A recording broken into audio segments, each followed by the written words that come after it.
Ladies and gentlemen, what's good, y'all? It's the Chillmeister, J. Christian Gary. It's the Honey Badger, Dean Burley. And you are locked into, thankfully with no audio interference, a very special edition of Focus Fights Audio. Special only because of the fact that when it came down to the previous event, Rising 54, let's just say I caught up on it because it happened so early in the week last week. As we're doing Yeah. this right now, it's August 16th. The event happened on August 10th. Nobody will. Oh, actually, August 11th, depending on the time zone. August 10th, August 11th. Who cares? But still, though, the point of the matter is, not a lot of people were able to stay up on a late Monday night or early Tuesday morning just to watch this or follow along with it.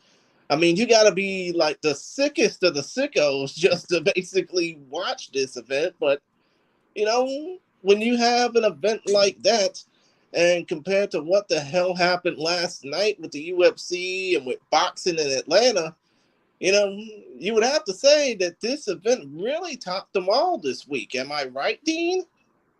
Yeah, brother. Happy Mountain Day.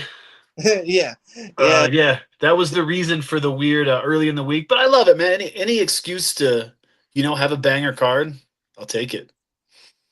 No, yeah, of course.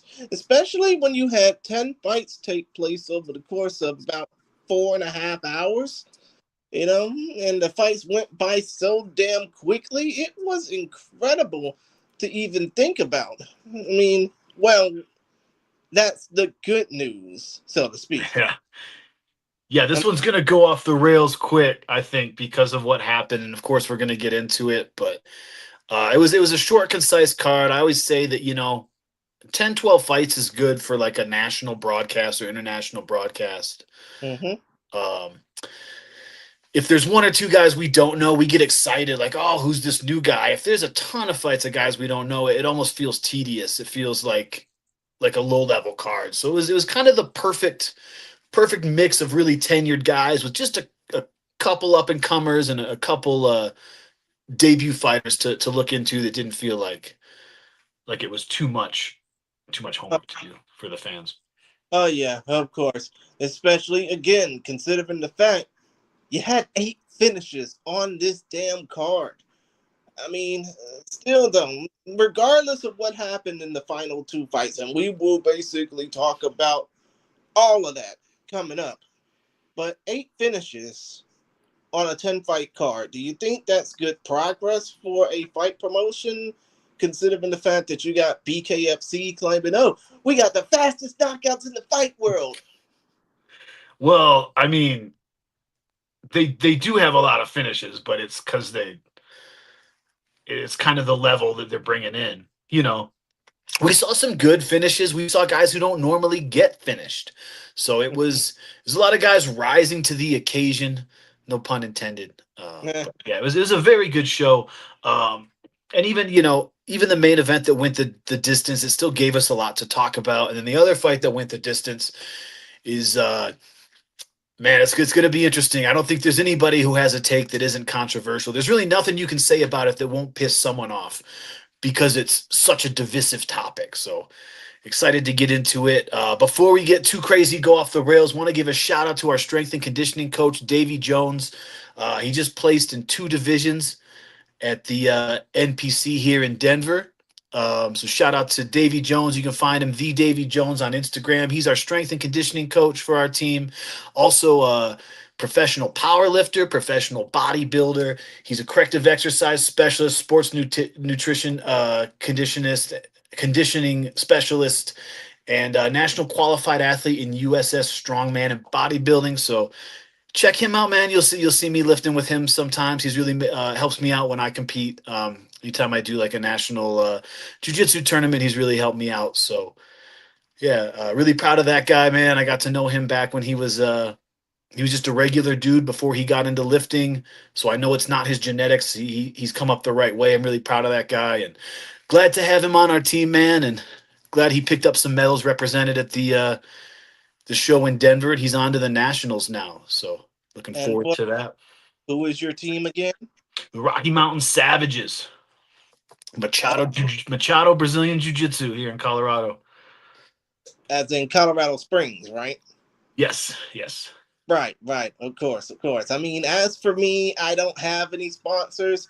Well, aside from one, I would like to thank Millions.co for basically helping me get onto their platform. I have an interview scheduled with D. Todd Atkins coming up on Thursday. It will probably be uploaded in a future episode of Focus Fights Audio down the line. I also have an interview with American Muay Thai kickboxer Cam Rhodes that desperately needs to be uploaded because I just heard that a Muay Thai promotion from Thailand is supposed to be making their U.S. debut in like a month or so. And what better time to basically say that, the U.S. Muay Thai scene is a bunch of horse shit? Oh, look at me, I'm swearing in the first 6 minutes, blah, blah, blah. Screw the algorithm. But still, what better way for me to basically say that the entire U.S. Muay Thai scene is horseshit than by basically putting up an interview that would probably shake U.S. Muay Thai to its core? So I'm definitely looking forward to that. But yeah, I'm most definitely looking forward to the Todd Atkins interview coming up on Thursday through millions.co. If you ain't got it, go get the app. It's available wherever you get your apps, iOS, Android, or just go onto their website. It's simple. Millins dot What's C. this? What's the situation with that sanctioning body? Do they still allow their fighters to compete in MMA? Because I know like ISKA and boxing and other things. If you were one of their fighters, you were not allowed to do MMA. Well, it depends on what sanctioning body you are referring to. I guess that for that show you were talking about making their U.S. debut, is that gonna have that issue where no one who's done MMA can be a part of it? I don't think they'll have any issues. I mean, it's the Okay. fact. I mean, because they are gonna probably do an event in like SoCal, they're Mhm. not gonna have that many issues with the California State Athletic Commission. As I long as you mean, got money, you don't have issues with the CSAC. yeah. I mean, if they were doing it in Colorado, it would be a hell of a lot different. Same goes for the Department of Licensing and Regulation. But yeah, it should be incredible. I should hear more about it, and I probably might interview a couple of guys on it down the line. We'll see, though. Fingers crossed. Yeah, But that would be sick. enough about all that. We got to get into the topic at hand, and it's not the one you're probably gonna be hearing about ad nauseum, as you already heard ad nauseum over the last 6 days. As at the time we're recording this, we gotta talk about Kiyoma Akimoto being a big deal. Yes. Kiyoma Yes. Akimoto beat former two-time Rising featherweight champion of the world, Kleber Quake Ertz, via unanimous decision. Obviously, it's a big win for Akimoto because a win for him would propel him against the winner of AJ McKee versus Rajabali Shadalayev, the steamroller Rajabali Shadalayev, that'll take place at Super Rising 5 coming up in about 3 weeks' time now. But still, though, when you look at Akimoto, you look at what this young man is doing at only 20 years old. Do you think that now is the time to push the button on him getting an opportunity at a world title? For sure. We asked that question last time, and it was like, we didn't know, does he need one more win? And now that he's smashed Kleber, the answer is a clear yes. You send him to Super Rising 5, you buy him the nicest suit you can buy in Japan, and you stick him in the front row, and you keep panning that camera over to him Yeah, all before that main event starts. You let everybody know. yeah, but here's the thing though. I mean, like, I understand a lot of foreign audiences are just now getting into Rising. First of all, where the fuck have you been? Second of all, when it comes down to it, they're not really gonna know much about Kiyoma other than him being the guy that knocked out Patchy Mix. I Show mean, a highlight video, show a little, 30 seconds on the big screen, and they can educate everybody in that audience and everybody who's watching it. I mean, come to think of it, do you mean like a Mike Tyson highlight package that the promoters of him had to in the 80s? No, no, not exactly. I mean, just show his Ryzen highlights. Just I mean, in 10 seconds, they show him smashing Patchy Mix. People are gonna take note. You know, they already did. But anybody who doesn't know him, they just show those few highlights and hype him up. I think he's ready, man. We were wondering because he kind of came out of nowhere. He had a good record. He was doing finishes in Ryzen, but his strength of schedule, the names on his record weren't as notable. And it was a huge step up in name for him to fight Mix, and he smashed him. And now with Mix and Clever being his last two wins, like he's in the last year really just he's broken out. So I think now's the time for him. I mean, of course, now is the time for him. I mean, if not now, then when, you know? You basically have to find a way to. I mean, this is proper progression of what Ryzen is doing for Mr. Akimoto. They are basically properly progressing him to the likes of which hasn't been seen probably since Kana Sakura been with the promotion. And that's a whole different kettle of fish there when it comes down to her, who is now happily retired and wanting to be a mother at 22 years old. But still, though, point is, when it comes down to Kiyoma, you have a once in a lifetime chance. If you are right, you have a once in a lifetime chance to have a diamond in the rough that hadn't really made a big name overseas compared to, oh, I don't know, Kyoji Horiguchi or Jiri Prohaska or even Manel Cape, not Cop, Cape. Um, You yeah, know, I think especially if Shadalayev beats McKee, who do we want to even see him fight next? There's not a lot of compelling matchups. So if this guy's ready to go after him, I mean, he may be literally the only one that's a reasonable matchup. And then I almost worry. What do you think if AJ McKee wins the belt? mm, Do you think it might be a minute before he's back in Japan? Do you think he has to then go defend it in PFL in the States? I mean, kind of think of it. I think it might just have to be him having that first defense in P.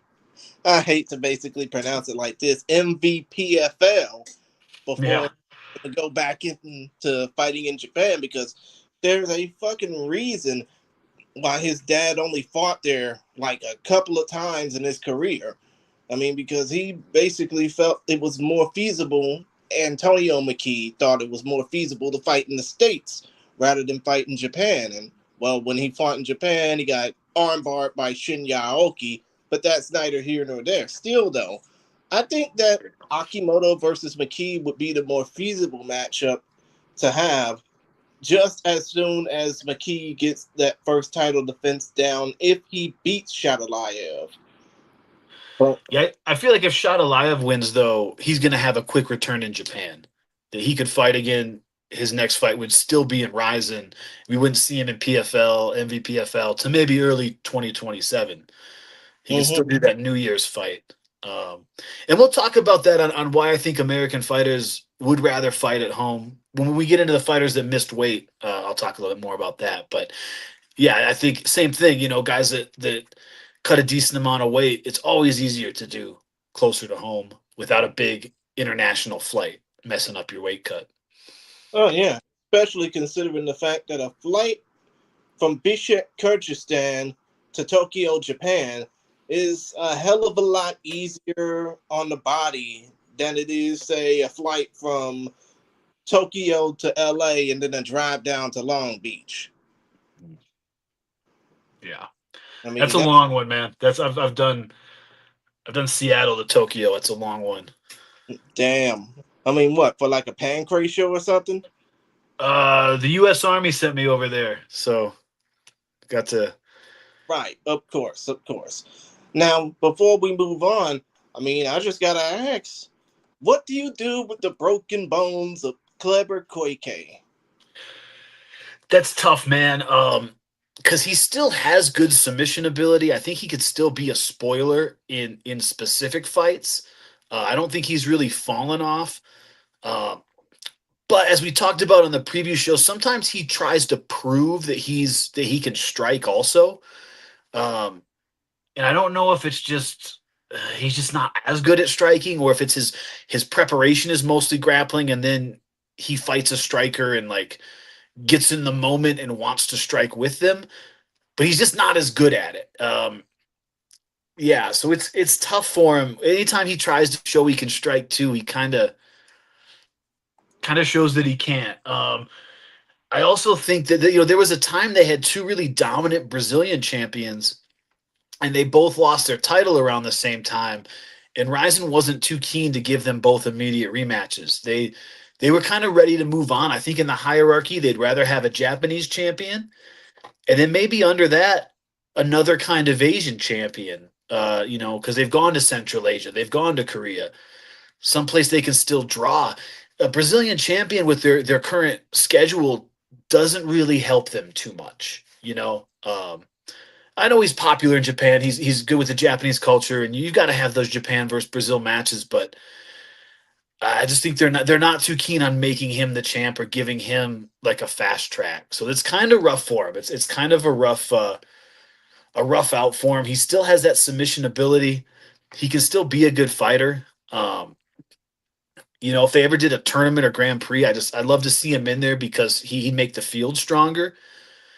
But yeah, he maybe isn't getting any favors anymore, towards the belt. He's going to really have to earn it if he wants to get that third crack, which is a bummer because Shot Alive was smashing everybody. And I thought if one guy deserved a rematch or could have said it was an early stoppage, he was maybe one of the two guys that could have been seen as an early stoppage. So at least it was compelling to see that match again because I feel like we didn't see it play out all the way. Now I'm far less likely to really even care to see that one again. So it's a little bit hard for old Clever. Yeah, and plus, if we know the whole story of him facing off against Shadalayev again, it'll be like replaying a rerun over and over and over because we already know the end result of it. And by the way, just want to basically clarify Rising records. With the loss, Kleber Koike drops to 11-4 in Rising Cup. Well, 12, no, 11-5 actually in Rising competition. Akimoto improves to 8-1 and is currently riding a 5-fight winning, actually a 6-fight winning streak with 5 finishes. Well, actually 4 finishes in between 2 unanimous decision wins in his most recent stretch. Are you But calling this Suzuki fight a no contest, or are you going to pull a tapology and just decide oh, it's a win for somebody? oh my God! You know what? Let's go ahead and talk about that because and I'm not gonna call the Kleber Koike fight a win. That was basically a no contest. I mean, the dude knew he missed weight. The dude knew he fucked up on the scales. The dude knew that he owned up to it, even in beating Chihiro Suzuki. But it was still a no contest for him. And you know what? Let's go ahead and get to talking about the topic at hand because That's everybody. that's a good segue because look what happened. He ate the punishment. He accepted it. He apologized, and he moved on. And he was able to salvage his relationship with Ryzen. Yeah, exactly. But now we get down to the nitty gritty. You know what? In the case of the fight schedule, the listing of the fights, all that shit's now out the window. We can just talk about these two fights a la carte as they are. Shoko Matsumitsu Sato defeated Patchy No Love Mix, or the now 33-year-old Patrick Ethan Mix, via unanimous decision by way of a 29-28 scorecard by all three judges. Patrick missed weight by 6.3 pounds. Ali Zamatov missed weight by 3.5 pounds. He got knocked out by Yuki Ito. 3 minutes 51 seconds of round number one. Standing TKO, referee's discretion enacted. The fight ended because you just couldn't take any more punishment. But here's the thing though. Tapology, who is supposed to be one of the most trusted databases in all of fight sports, second only to Sherdog, despite the fact of everybody in the fight world saying, oh, this is an official result. Ryzen even says this is an official result. You know, Tapology does some stupid shit and basically disputes the decision. I mean, They do that. yeah. Same thing happened with the Patchy. No, same thing happened with the Clever Koike versus Chihiro Suzuki fight. The same thing that happened a couple of months ago with Kaleo Mehula knocking out Kyohei Hagiwara, and that ended up being a no contest as well because Mehula missed weight horribly. But still, though, I mean, I don't even know what to say, especially considering the fact that Ali Beck missed weight by 3.5 pounds, but the result of him getting knocked the fuck out by Yuki Ito still stands. Good. Yeah, good. Good for Yuki Ito, man. Here's a question before we really get into it. Should a weight miss should it be qualitative or quantitative? Should how much you miss by matter? For example, um, who was it? Was it Gazamatov and Mix both missed weight, but by different amounts, but essentially they had the same punishment. Why did why didn't he just quit earlier in his weight cut and miss by 6 pounds instead of three? If the punishment's the same, Because should Russians it? are built differently. I mean, they Sure. basically powered through things before thinking about quitting. I just mean it's a hypothetical question. If you're gonna miss by 1 pound or 20 pounds, what's the point then? If you know you can't make it, we've dealt with that in the States, and I've personally dealt with Tapology. I've personally sent them contracts, pictures of like all the documents, pictures of checks, and they refuse to even put the little weight miss icon by certain guys. So they're definitely super biased, and I think the solution is we need multiple outlets. That way, when one of them acts up and wants to do something different, there's no doubt in my mind that there's dickheads at every one of those. Sherdog just laid off all their tenured staff. A lot of great journalists that used to be there are no longer there. That I really enjoyed their coverage and really enjoyed having them in the scene. And now they're going a different direction. Um, but because there's competition, there's not one monopoly source. And I think it's not a hard thing to do to just figure out how to link hyperlinks together. It's not fucking rocket science. Mm-hmm. Uh, Will Chope talked about it. I'm not the biggest Will Chope fan, but he talked about certain guys committing record fraud, and I think there's a line between that and like Western journalists trying to understand. There's a million Lees in Eastern Asia. There's a bunch of fighters named Muhammad in the Middle East. Sometimes you just link to a guy with the same name. I'm sure there's another fighter named John Jones out there. It's a common first and last name. So if his picture's not on there, we don't see that it's Johnny Bones and it's the guy's got one amateur win. Do we tag that on Johnny Bones's record? Do we know who it is? I could see how that's a difficult thing for those record keepers to understand. But this is beyond that. This is them specifically, their bias creeping in to the way they manage things. And I think at a lower level, it's even worse because, they may know some of these guys. They may be friends with some of these guys. They've got to be friends with at least one guy I fought. I know that because they wouldn't put the appropriate result on. And I got into it with one of those little internet kids over at Tapology. So if you work for Tapology, I will fight you. I will fight you in the cage or in a parking lot. Please take me up on that. I mean, come to think of it, it's like, I mean, it would basically give them a break from having no coverage on Tapology because, when it comes down to some of these fight results that they have or lack of fight results, they don't even cover the damn show live. They cover the Right. damn show, like days after. Yeah, at least Sherdog at least had the play-by-play, and they gave some new young journalist a chance. Which at least I'll try to support him if he's a real person and not an AI bot. Mhm. Uh, Or but somebody from India who basically is doing this for $7 a day. Hey, shout out to that guy. At least he's trying. At least he might have an MMA fan's heart, you know? Not his fault where he was born, but yeah, that is kind of a sketchy thing they did, looking for lower cost editors and journalists. I think that rubbed a lot of people in the scene the wrong way. Of course. But still, though, the thing remains the same to ask.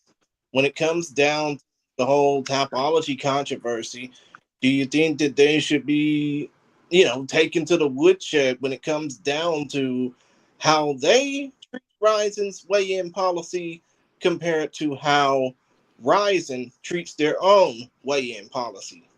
It's a point deduction. It's an official point deduction. If I'm watching UFC and some guy grabs the cage or hits the guy in the back of the head and gets a point taken away, and I don't like that, it doesn't matter if I like it or not.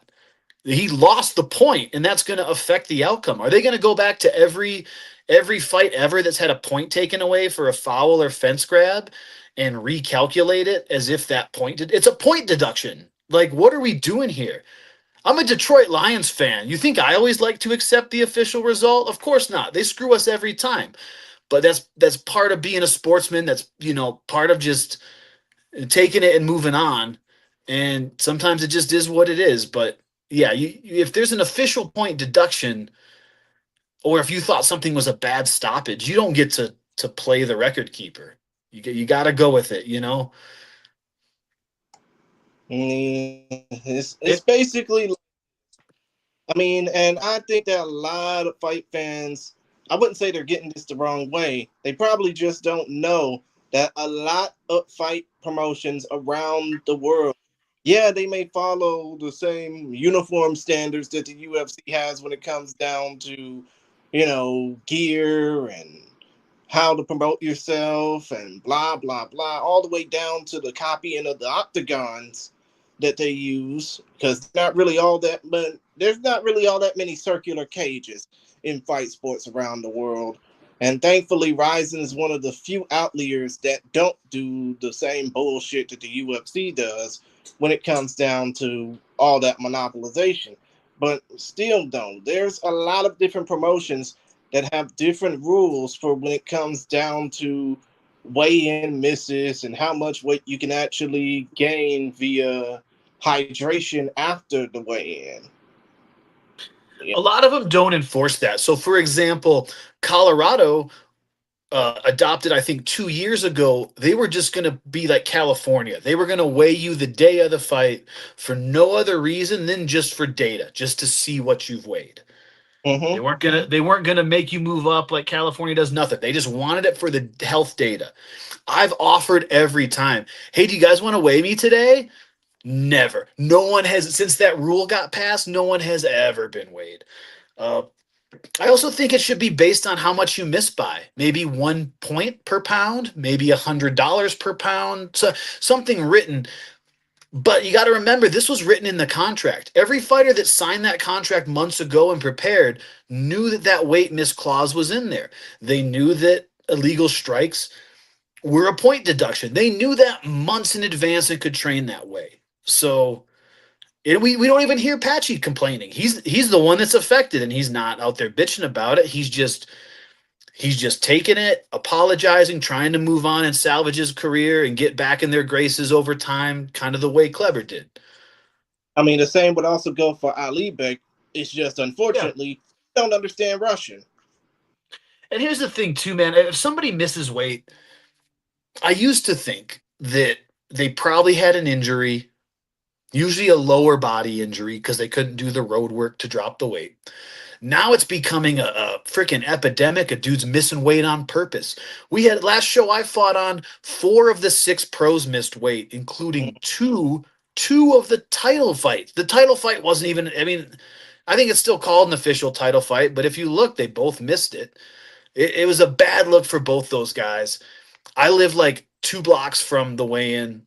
Somebody tried to complain about the scale. I knew exactly what that scale was going to say, dude. It was, a guy from Greg Jackson's gym. He knew exactly what the scale was going to say too. He was professional. He knew, So I think it's because we're too soft on it. It's becoming a choice, especially the amateur level.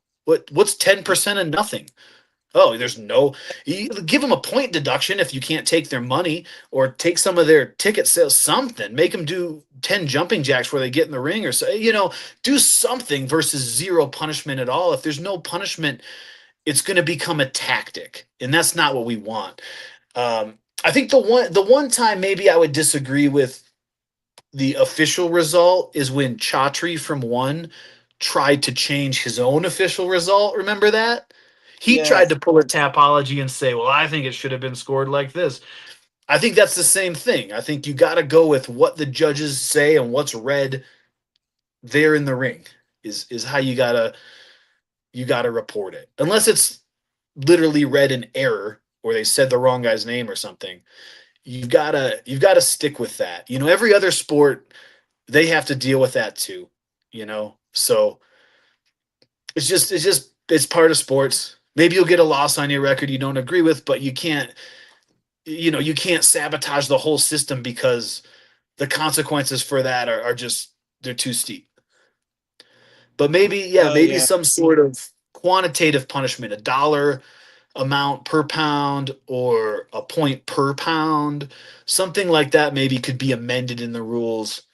Because it is a new sport. I mean, you look at basketball and football; they've been around 100 years. They're still doing minor tweaks to the rules every year, so it's not like something we can't kind of dial in as the years go by. But people will look back and say, "Oh man, back in the 2020s, these guys were missing weight because there was little to no consequence." You're gonna give yeah, up $50 in your purse, but you have a chance to make 500 more if you win. If you show up 10 pounds heavy, why would you not do that?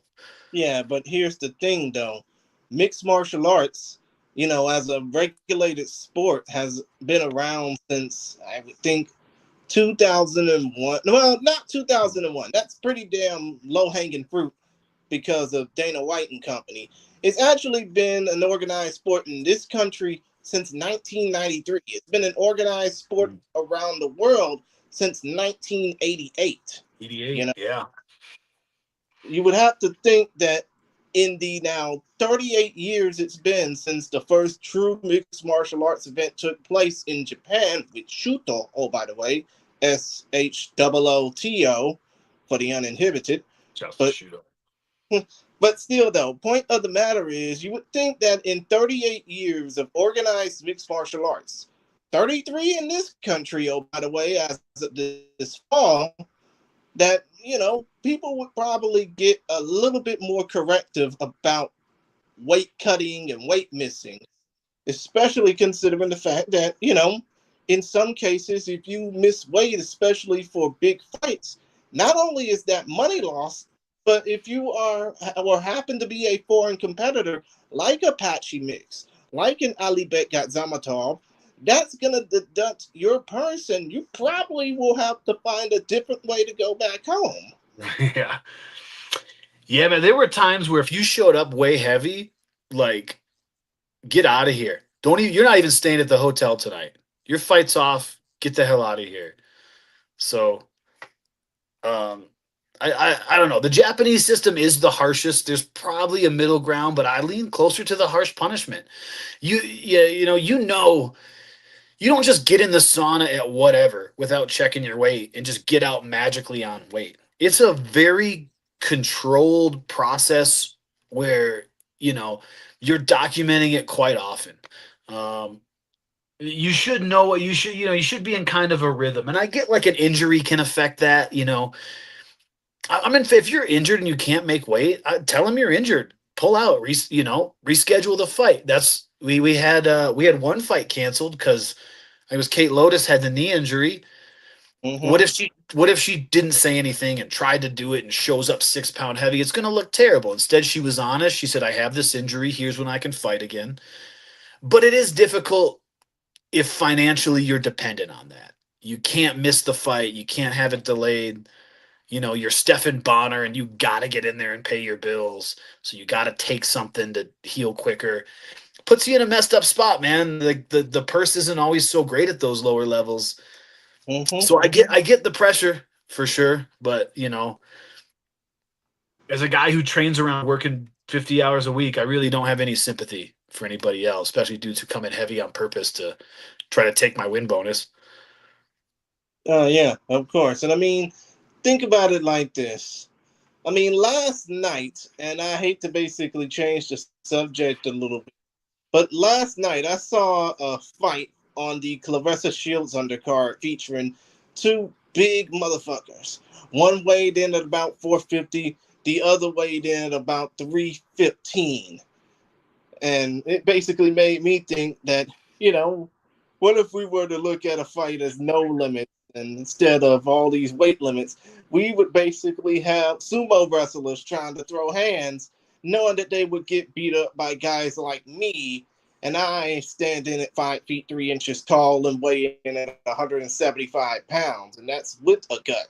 But still, though, point is, when you think about weight limits in all combat sports, don't you think that, you know, if we were to go back to the original UFC days, that there would be like many mismatches instead of just what happened with these two fights here? If it was like a flyweight versus a welterweight, you could consider that a mismatch. You know, we've seen Islam Makhachev move up. He struggled with he still wins, but he doesn't beat these welterweights the same way he beats the lightweights because it's 10 pounds, and then lightweight to welter is 15. Mm.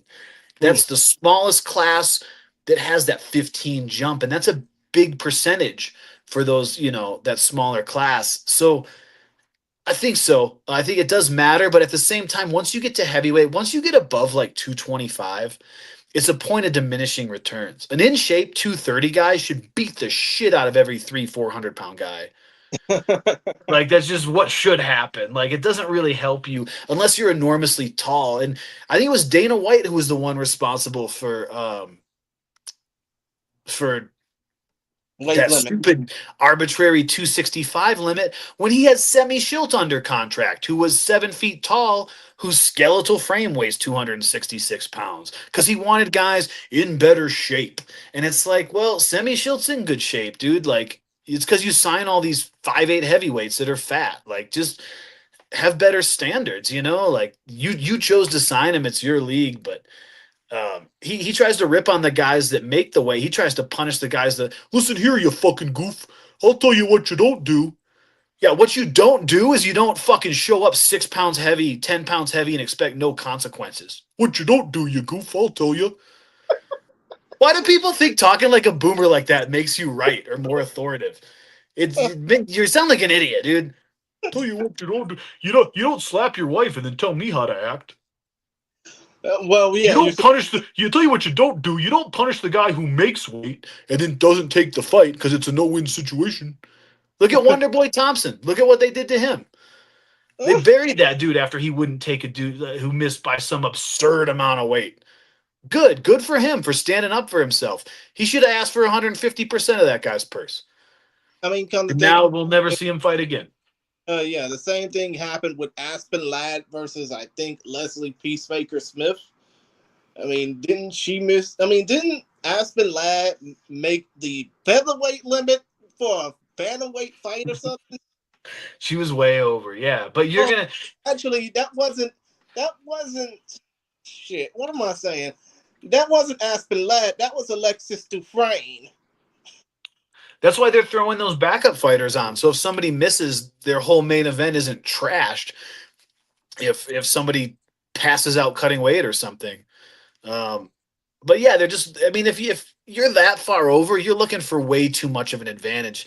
And we talked about that on the preview show. We said that I even said I don't like Patchy going up to 45 and then back down to 35 because he blamed his losses in the UFC off that big cut. He talked about how much he cut, how it was absurd, how up at featherweight's more reasonable.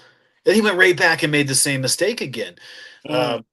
Also, I don't know. I was kind of a dick to some people who maybe I guess didn't. I'm going to assume that they didn't know, so I'm going to explain it. When you make the weight, um, you slowly come down over your camp, losing a little bit because you don't want to be in too big of a deficit when you're recovering from sparring from damage, and then you do about half your cut, maybe a week, maybe 6% of your body weight, like that week of with the water load. Now, when you go on a flight and you go up in altitude, one that's difficult on your body, you can't always do that water load correctly unless you spend just a ton of time in the destination country, which takes time and money. You have to be in Japan for another week, and that's expensive. Um, Also, when you're not at home, you don't have the same foods. You don't know where like the saunas or the facilities are to do that. It just becomes a lot harder. It's always a lot easier to make weight at home. Um, but either way, you got to stick to the process. And if a week out, 2 weeks out, you're not where you should be in that normal process, I feel like you either need to work harder or you need to say something. um, I got a call once. My opponents never wait, dude. It's hilarious. I got a call once on Wednesday. The weigh-ins are Friday. They're like, he's not gonna make weight. I'm like, well, dude, it's Wednesday. Like, I've got, I've got like a few pounds to go. Like, this isn't a problem. No matter what catch weight you offer me, it's too late because now I have to go up. If you told me Monday, we could have both come down reasonably and met somewhere. So I mean, these fighters know there's a whole process, um, and to just expected to do some absurd amount last minute. It's kind of like waiting till like the day the term papers due to do some Mm-hmm. ridiculous research paper. You're not going to get it done in time. You're not going to get a great grade on that. And as an Or amateur, I guess your first amateur fight or something, I guess you have some leeway. It can be a learning experience if you mess up. That's happened to one of my guys before, and the commission actually wasn't too hard on him. Um, but I think it can really create that effect when no one takes it seriously. And I think that diminishes the sport, man. You're trying to get somebody. Imagine somebody new sees something on TikTok and they see Jolly dancing on TikTok and they say, "Oh, well, I'll check the fights out too. I'll see if the fights are in." It's my first time watching fights, and then they see like something that mars the result or mars the legitimacy of the fight. It's just not good, man. It's not a good look. It hurts all of us. It hurts the whole scene. All these old retired fighters in the crowd are shaking their heads at you. Um, I don't know. I know people were talking about like the betting lines. Just they're gonna pull those lines. Like, and yeah, with the whether you new. like it or not, that's a sponsor. You pissed off one of your sponsors. Well, not only did you piss off one of your sponsors, you pissed off all the interest that an international fan would have on this promotion that's been around for 10 and a half years. And you know what? Going back to the fight at hand, or at least the fight that we were supposed to be talking about, and then we'll talk about the Ito versus Gatzamatov result again. But going back to Sato versus Mix, do you think that if this fight, considering the fact that Patchy missed weight by 6.5 pounds, do you think it would have been better served as a catch weight fight? What's the catch weight? Whatever the bigger guy shows up at. I mean, the catch weight would have probably been at, say, maybe 137, maybe 140. If he'd called him a month before and said, "Hey, I sprained my ankle running. I'm probably not going to make 35. Can we do it?" And then we knew a month before or a week before. That's one thing, but it's not a catch weight. When one guy makes the weight and the other guy doesn't, they're different. It's not a catch weight anymore. Even if one guy goes back up, Oh, yeah. he's rehydrating. It's not the same. It's too difficult. And Yeah, I mean, I don't Charles like it. Jewett, Charles Jewett of Sogonaku is basically saying, why would they do catch weight? They Yeah, might, there's yeah. no reason unless you had a big money match from two guys in different weight classes. I don't like catch weights. I don't think they're useful for any reason other than just to make a fight that has intrigue that you couldn't normally make. But then you let everybody know in advance. The catch weight just becomes your contracted weight. It's still a contracted weight, whether it's a catch weight or a recognized weight class. Exactly. Plus, it'll be like two ships passing in the night. Yeah. You would have one fighter going one way with a win, the other fighter going another way with a loss. It'd be And good for old fighters in their like retirement fight or something. Guys who don't need to be matched up in the future or considered in the rankings. oh yeah, of course. But And this fight, and this is what I want to talk about. This fight was very much a divisional relevant ranking fight. Sato's looking to get a title shot. He wants that rematch with Sabatello, and because of the way this shook out, I think this was the worst possible outcome uh, in that regard because he won, but he didn't really win. He lost two of the rounds, and the point deduction is why he won. But he doesn't look like a strong challenger for the title. I think there are good takeaways from him. He defended the back well. Patchy Mix is a beast. He chokes a lot of guys out, and Sato did defend it, and he did do some damage with the leg kicks. There's minor good takeaways from it, but I think with all the negative publicity and controversy, no one's trying to see this. No one sees this guy as a champion, because of that performance, and that's what's kind of a bummer about it. I don't know. Do you think that's enough, like, for him to campaign for a title shot? I mean, really, his Well, close fight with Sabatello is a better evidence that he could do well than this fight. This fight alone doesn't make me think he's like a title challenger. I mean, he's not a title challenger because he didn't get the finish. I mean, granted, he did win via unanimous decision, so officially now his record is 39-17-2 with one no contest. And now he is 5-2 and 5-2 in Rise Fighting Federation competition. So yeah, just to piss on Tapology even more, they had, the results changed up. I'm not going to play that bullshit. I'm just going to go by what I officially see. And what I see is that Sato won this fight. He gets a W in his scorecard for his rising career. Patchy gets the L and goes back home to either Las Vegas or Buffalo with it. But the fact is, Sato did really, I mean, he didn't really, from what I saw, he didn't really impress me that much. It's just the fact that he took advantage of a crazy situation. I mean, he basically said after the weigh-in, respect for respect. You don't show up on weight, I'm going to show no mercy on you. That's basically what amounts to what he said. But still, though, I think that, if you are a fan, seeing a guy with, I mean, and people are gonna probably say, "Oh, he's a bum. He's got over 10 losses on his record." Blah blah blah. But still, though, He's got like the 100 fights. yeah, the dude is an experienced fighter who has just about 60 fights on his record. But still, though, point is, I think I would need to see a hell of a lot more from Sato as far as finishing power goes, because, of course, as far as knockouts go, he's got 20 of them. I mean, why can't he just squeeze a few more of those, considering the fact that he hasn't knocked out anybody since 2021?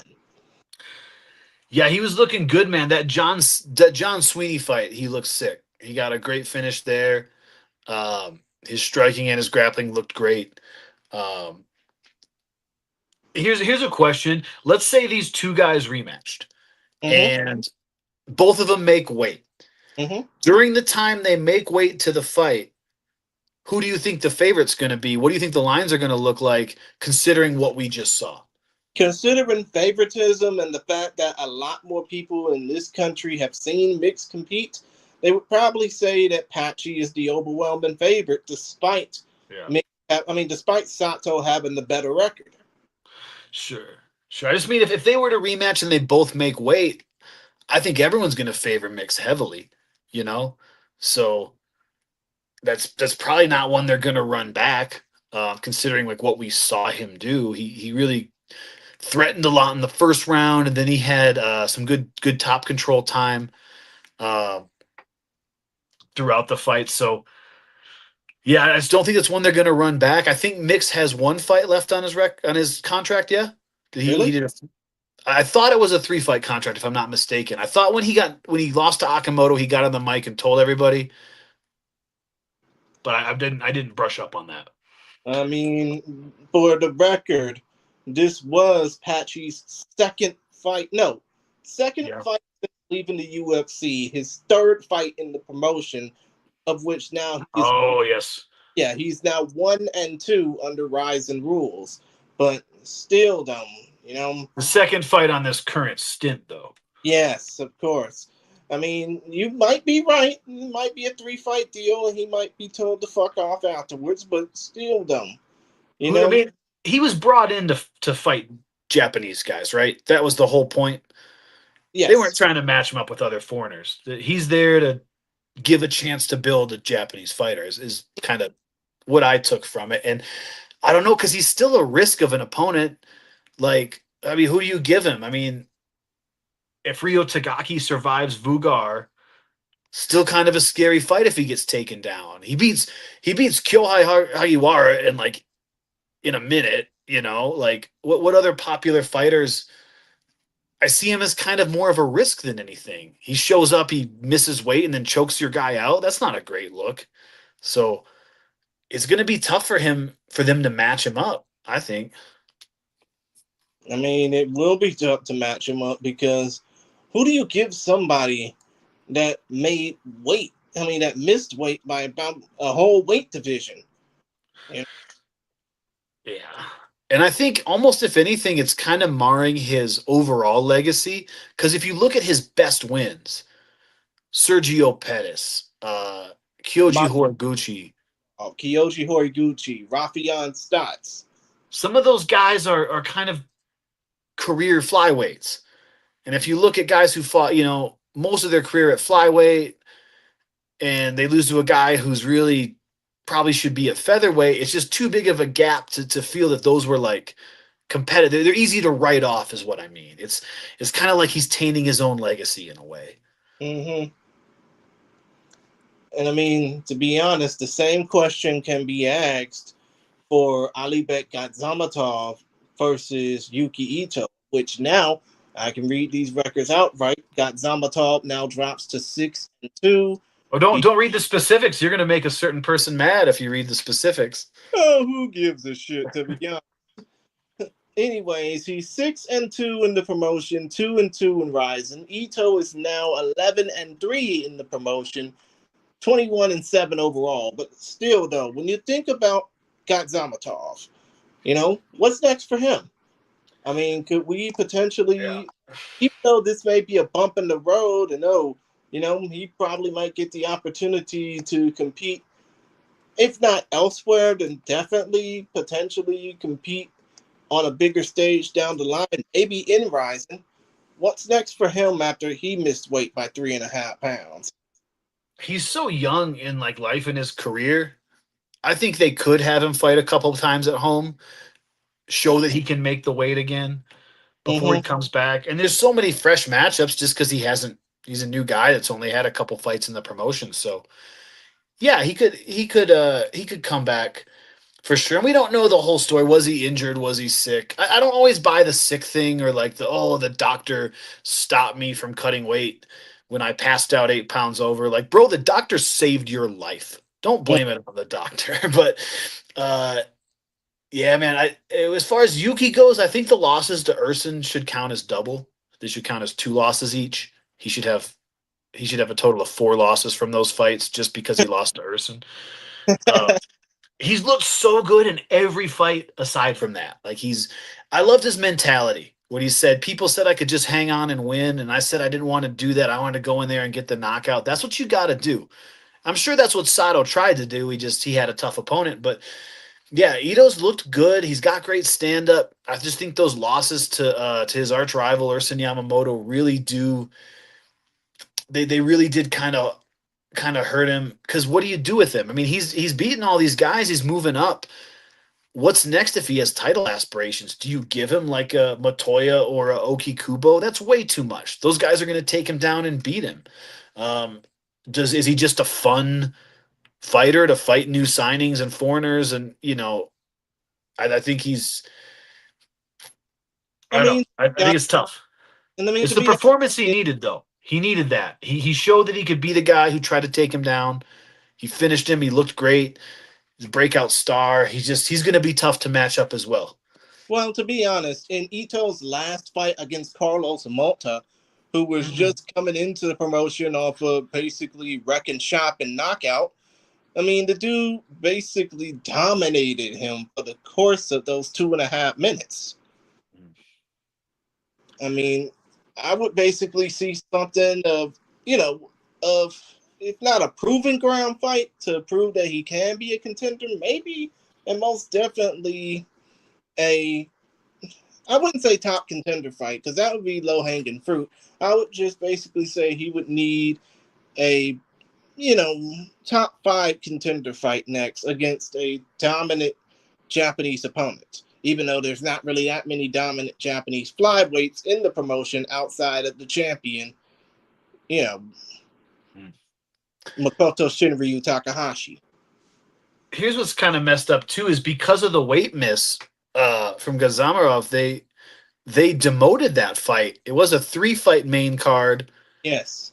and then they made it like a 2-fight main card with like a 2-fight undercard with the heavyweights. They kind of shuffled it, but they didn't move the mixed Sato fight, which was interesting. Yeah, some people who probably wouldn't know an arm bar from an arm. No, they. What's the whole fucking expression? They wouldn't know a wrist lock from a wristwatch, A so to donkey speak. punch. It's like they said that the Mix versus Sato fight was relegated down the card. Bullshit. Yeah. The Zamatov Ito fight was moved down the card, not Mix versus Sato. Yeah. But still, don't that basically? I mean, those weight misses ruined really the whole fun aspect of the fight card. Even though, of course, you had got Zamatov getting knocked out by Ito, and that was pretty much the end of that. I mean, hopefully, got Zamatov will have learned his lesson, but still, though, it's crazy to think about that. That those two weight misses caused that fight card to just be knocked down a peg, but it still maintained its excitement. You know. Yeah, he's tough to match up, I guess. I don't know what's going to be next, but I'll watch it. He's an exciting fighter. I love that long combo that he threw. So as long as it's not him getting taken down by Urson again, let's do it. Yeah. Come to think of, I think you would probably have the Adrian Broner to Jim Gray analogy. I may be 3-3-1 in my last seven, but I'm 7-0 against you. Yeah. He's like the Dennis Hallman. Urson's his Dennis Hallman. Without the Speedo trunks? Yeah. Oh my God. The less said about that, the Valet better. Tudo trunks, bro. Show Un- some respect to the Valet Tudo. Understood. But now that we got the train back on track after about the longest amount of time spent on one topic. Hey, I Oh, got I got what? one more thing I want to bring up. Patchy Mix he brought some attention, but he brought a lot of haters, and I don't know if it's good or bad for Ryzen. Um, I saw one. I'll just put him on blast. There was one page that only shows like knockout highlights, and Mm-hmm. it had this big banner like Patchy Mix on a losing streak. Like they've never made a losing streak post for any fighter ever. You know who else is on a losing streak? Conor McGregor. You didn't make a poster for him. You have all video highlights, and this is your one still picture is one guy you don't like. There's a ton of fighters on losing streaks. There's good fighters on losing streaks. Like I think he really I don't know, man. It's weird like the I don't even want to call them fans, the viewers or the audience or the customers that UFC has because they do a lot of the similar like low level political marketing where they intentionally they don't market to people who are buying nice cars or have 401ks. They market to like people who drink 8 energy drinks a day and DraftKings and shit like that. So they get all these kind of people that maybe shouldn't we don't really want in our scene that are too dumb to appreciate Ryzen. I worry about. To me, Right. they're fans, they're dick riders. Yeah, there and I had to think about it. I was like, why are American fans such fans of dynasties and sports they don't follow? It's because they're fans of status quo. They're supporters of status quo because that's what they hear from the things they consume all day. They want the same people to be champion, the same people to be in charge. they want it to all stay the same, and so when they see someone come from Bellator, they like instantly hate him. If you're a big KSW, you're a fan of that Polish guy that beat him. Sure, be a fan of that guy. If you're a fan of Mario Batista and you're like, fuck anybody who fights Mario, at least you're cheering for one guy. You Hmm. can't boo Mario and boo Patchy. Like, what are you doing? So I feel like it just attracted all these shitbags who don't really have a dog in the fight. They just can't wait to bring someone down, which is unfortunately kind of part of our meta culture today. A lot of people who feel powerless try to just wait for the collapse of someone else or the collapse of a famous or pseudo famous person because they kind of don't do anything in their life. Like, dude, you have 17 followers. This Polish guy or Patchy Mix would both beat the fuck out of you. Like, what are you doing? But in my case, I mean, and I basically hate to break away from fight sports, but right now I'm basically looking at Yeah. my team, the Houston Astros, basically play baseball right now. But still, though, it's like this: if you're a fan of a team, if you're a fan of a fighter, you're a fan of that for life. Like I said, I'm a lifelong Houston sports fan. If you know me well, Astros, Texans, Cheaters! Cheaters! Dynamo, Dash, Rockets, soon to be the Comets in the WNBA. But still, though, I'm also most definitely been a fan of Rising for the last decade that it's been around. That's Like, what I mean. Like these people that are now finding out Ryzen's a thing through their hatred for Patchy Mix. Are they going to stick around? Are they going to buy the stream? Did they watch it and find some other fighter? Did they watch the King Edok Polo fight and say, "Oh, maybe I'll support him"? Here's what I think, man. Even if you're some weird teenager on TikTok and you saw the Jolly Dance and you tuned in, maybe those teenagers actually saw a fighter they like because they're not full of hate and they just wanted to see something, some content.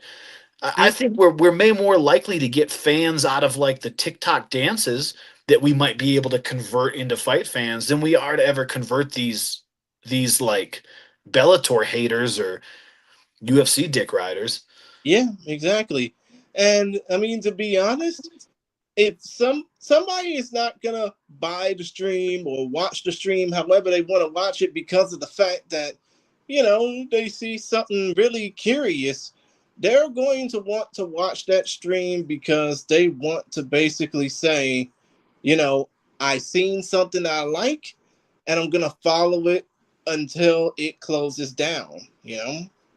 Yeah, and that's really the Western marketing is whether it was Chael Sonnen or even to an extent, Ian Gary, they want people to tune in because they want to see that guy get beat up. It's the heel pro wrestler. We want to see this guy get his ass kicked. Hmm. I want to watch Rising because it's got a great opening ceremony. It's got like legitimacy. It's got good finishes. It's got a good rules set. I just feel like the heel style marketing only goes so far. And that's Yeah, why I'm wondering if he ends up being maybe, I hate to say it because I think he is, I like watching him, but I think he's more trouble than he's worth for the international attention, perhaps. you're talking about Patchy Mix, right? Yeah, yeah.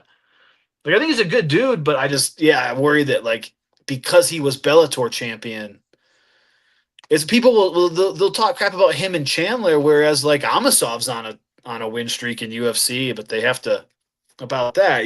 So I don't know. They just seem like status quo fans to me. If it's the same fight or the same fighter and it's just in a different promotion, why can't you enjoy it the same? Exactly. Especially if you've been following that fighter's career or following this type of rule set forever and wish there was more of it. I mean, when it comes down to me, for instance, I've watched just about every Rising event that this promotion's had for the last 10 years, mostly via, but still, though. That's the most reliable way, man. Like some of the systems they were on were so bad. Yes, it was fucking horrible. It was the best of times when they were on a stable platform. Yeah. It was the worst of times when they weren't. I think I tried live now on everything I could on phone, computer, smart TV to see if one of them was better or worked, and they were just all trash, dude. Yeah, same here. Same thing goes for Triller TV, but still though, you know. Paramount Minus was having some issues last night. I Oh had to yeah, switch to the illegal stream. My wife pays full price for that shit. I mean, yeah, I was watching the UFC show on Paramount Plus last night too. I mean, thankfully my family got signed on to it, but still though, you know. I mean, Had a had, few hiccups. yeah, they had some really horrible issues putting out that card last night, but still though, you know, point of the matter is, if you care about a fighter, if you care about a promotion, stick with it, follow it, don't let it go, because if you do, you might miss something you may enjoy, or in the case of, you know, what we're about to talk about in a few moments, you might miss something that was pretty damn unexpected. And that was, you know, the Japan Heavyweight Grand Prix semifinals that took place at Rising 54. We basically went into this thinking it was going to be the drizzling shits. And now Yeah. we're and now we're basically saying, holy shit, how can this be better? Knowing that, you know, whoever wins this is gonna be facing off against Alexander Sodotkin at the end of the year. I mean, let's start off by talking about Edo Polo King versus Mikio Ueda. King knocked out Ueda, knee and carnage, 47 seconds of round number two. I mean, that training that he had with Filio Cruz has really, really paid off. And you're basically happy. You're happy you're rolling out the red carpet thinking that this is a good relationship. Chama. Chama. Shama.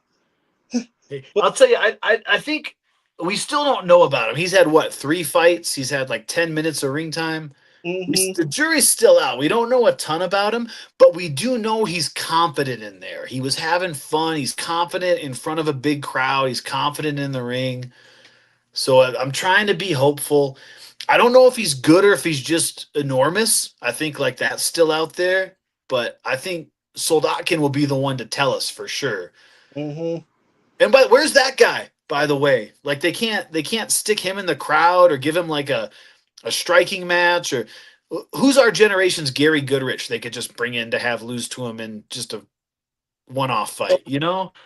think that would either be somewhere along the lines of, I don't know if Todd Duffy is still around, you know, shit. Perfect. Perfect, bro. I was Yeah. about to say, maybe put him up against Marcus Green, you know, the crochet Yeah. ball. There you go, Rocky Martinez. Somebody just get him out there. Do an interview with him so the fans don't forget what his face looks like. Shit, come to think of it, if push comes to shove, maybe get Royce White out of the Minnesota Congress failure list and wanting to be a WNBA player and have him get the fuck beat out Yeah. of Alexander Sodotkin. Just something, anything that can get Sodotkin a stay busy fight. But Exactly. Yeah. I'll tell you who I saw the other day, man, training with the homies at Team Kimura in Arizona. Ryan Bader's back on the mats. really?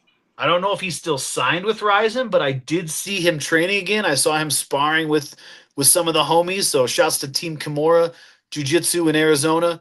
I Mm, did see him on the mat, so he's healthy enough to train. Maybe we'll see him back somewhere. yeah, but we can talk about that after we get done analyzing the Japan Heavyweight Grand Prix. And Yeah. in this case, when it comes down to King, I mean, we both saw highlights of the performance that he had over Mikio Ueda. Did you really think that Mikio was going to go into this, you know, not getting knocked out? Because, you know, when it comes down to Ueda, I mean, the last time he's had a knockout loss was to Sodotkin over a year ago. Ueda did better than I thought, to be honest, because that's a huge opponent, and he was using his movement and using his kicks. Uh, I think appropriate that you would against a bigger opponent.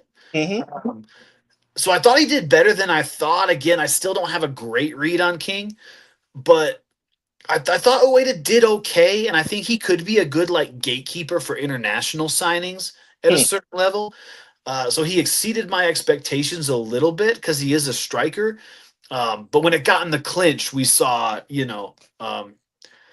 I guess I kind of said the same thing about Alex Pahea. I said, well, he's a good striker, but what if somebody takes him down? And look how that guy's done. So yeah, maybe King will be the Hmm. great Japanese heavyweight hope that we've all needed.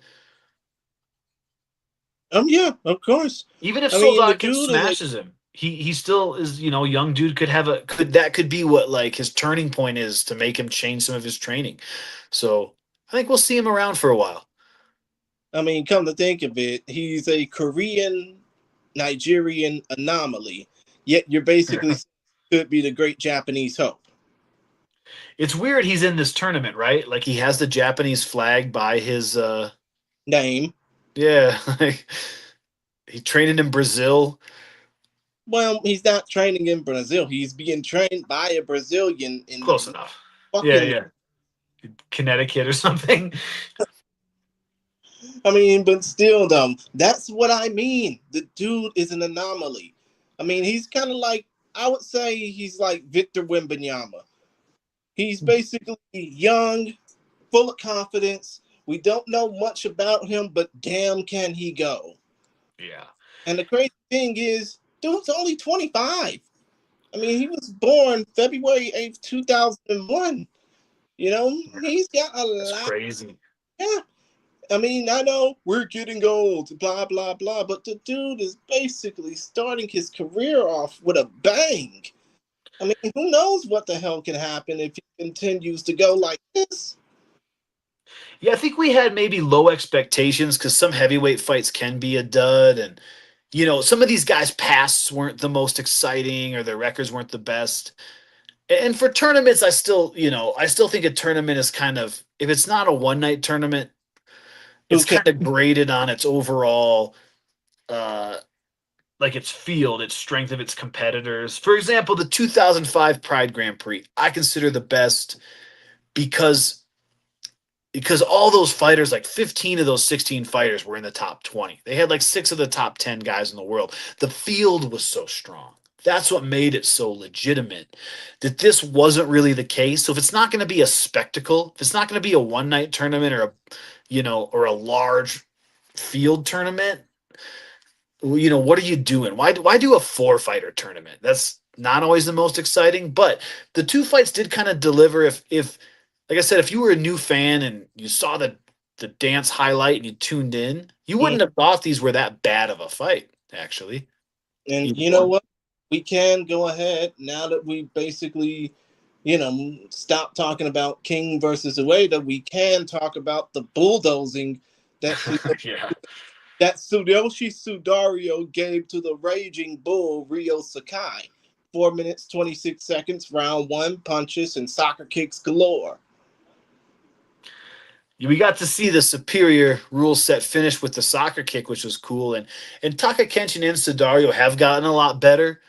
But I Hmm. think I think Sakai was kind of the one in the tournament that just he was kind of limited. His skill set's limited. His physical like conditioning is kind of limited. Um, so yeah, he's maybe the one guy that didn't really belong. I've still been kind of talking about Sidario like he's already lost. He's in the finals, but yeah, his overall strength of field, I'm not super excited to see. I'm more excited to see King just like get the win and be elevated to that title contender status with Soldatkin. I'm not super intrigued by the Sidario versus King like style matchup. I think he's just gonna run in, knee him, smash him up the same way he did Ueda, if not even quicker, because this guy's not like a movement based karate guy. But in the vacuum, he got it done. He got it done against Sakai. It is what it is. He got us out of there thankfully without a long 3 round dreadful fight. So thanks to Sidario for that at least. Oh yeah, of course. Now, when it comes down to Ueda, I mean, I know good things can only be promised for him. I mean, he can basically go on to be a potential, future player. And I hate using the term player when it's actually fighter, lost in there. But he can be literally a future key player in the rising heavyweight division. Wouldn't you agree? Which one's that? Mikio Sidario? Mikio Ueda, who just lost to Ed Apollo King. I don't know. He could definitely be a gatekeeper. Um, because they had to bring in so many like not good fighters to help build Sidario's record. Hmm. I still think overall it's not the strongest scene. Heavyweight's not their strongest, and the domestic scene in Japan, those guys just don't grow that big. Like the one guy who's probably going to win the tournament isn't even really 100% Japanese, and it's so difficult to get sumo wrestlers with all the red tape and the social issues around getting a sumo guy in. Hmm.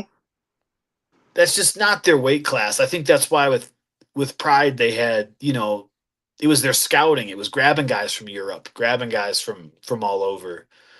Oh yeah, the one outlier they had was Giant Silva, and it literally the fact that he was a basketball player and a former he did, professor.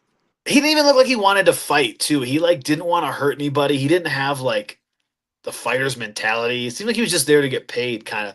You almost felt bad for Giant Silva getting his ass kicked. But what would you rather see? Like didn't he fight Minoa Man at some point?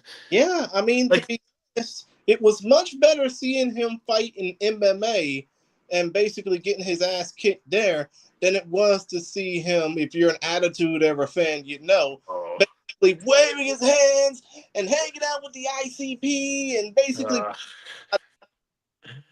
yeah. I mean, what would you? So for Sakai, would you rather see Sakai against another heavyweight, or would you rather see him fight like Imanari? No. If he gets heel hooked by Imanari, that's a great highlight. That's going to bring fans in. It's going to be like the Takase Yarborough bullshit. Yeah, it would be fun seeing Masakasu, Imanari choke out, or basically wreck the. Tokoro versus Ryo Sakai. Yeah, Serve that up, dude. Inject that into my fucking neck. That'd be awesome. and That's what he's for.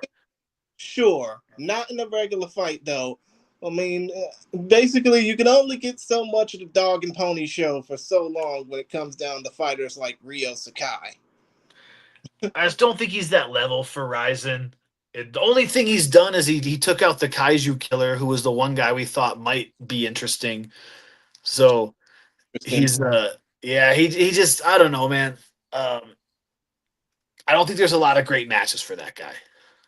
Of course, there's not. The dude is now 15 up and 15 down as far as his win loss. Well, actually, no, he's 15 up, 16 down as far as his win loss total goes. Like, what can he do for the scene? He can help sell tickets for like more of a regional show is what Yeah, he could do to help. exactly. Or to quote somebody who, used to be a friend of the program, time to start relearning deep, buddy. Yeah. Yeah, exactly. Oh, yeah, of course. But still, though, Ed Polo King versus Tsuyoshi Sudario is the fight that we're going to be looking forward to at Ryzen 55 in October, which used to be Ryzen Landmark 16 in Hmm. Nagasaki, but now it has been changed to Ryzen 55, which will take place October the 3rd. I mean, you're looking forward to that? Same venue, same city, Same venue, same city. just Nagasaki. in the ring. Yeah, I like the ring better. I think heavyweights too. I don't want to see heavyweights in a cage. Yeah, put them in the ring, and at least if it's a fight that isn't embarrassing or a 3 round snooze fest, at least it won't be bad. So, I think King's gonna smash him up quick, and I think the Soldatkin fights we're really gonna see what he's made of. Oh, yeah, of course. And just to basically bear a reminder, Ryzen 55 will take place October 3rd from the Lala Arena, I think it's what it's called, in Nagasaki, Chiba, Japan. The event will be streaming live on Ryzen.tv, probably at the same time that this Ryzen 54 event just took place at. But still, though, you know, Same day as Battle MMA in Colorado Springs. oh, yeah, of course. But before we move on and talk about the second half of the card, we got to talk about the 3 fights that were added to this new Ryzen 55 event that'll be taking place October 3rd. That being Ryusei Fish Ashizawa versus Seiya Inoue, Viktor Kolesnik versus Toyomi Matsushima, and Yoshinori Horie versus Sho Patrick Usami. Out of those three fights that have just been announced, which one do you think is probably going to be the more interesting out of the three? Probably Horie and Usami. That's a good scrap. Is it because of the fact that Horie has fast hands against, Usami's hand power? His boxing, yeah, that could end in a knockout for sure. And I like the killer instinct that Patrick showed last time. Oh yeah, of course, of course. And I mean about the other two, I mean I just hope that Kolesnik doesn't make this a wrestle fest for 15 minutes. Yeah. And as far as Ashizawa versus Inoue goes, you could have another viral moment off of that fight. I do like Catfish's entrances. I think like if you they're very colorful. Maybe want to take some MDMA before I watch that big screen entrance. I mean, kind of think of it. Do you think they kind of reminiscent to the Roy Jones Jr. Clinton Woods fight from 2002? Um, I don't think I saw that one. Oh, you're sad, but still don't.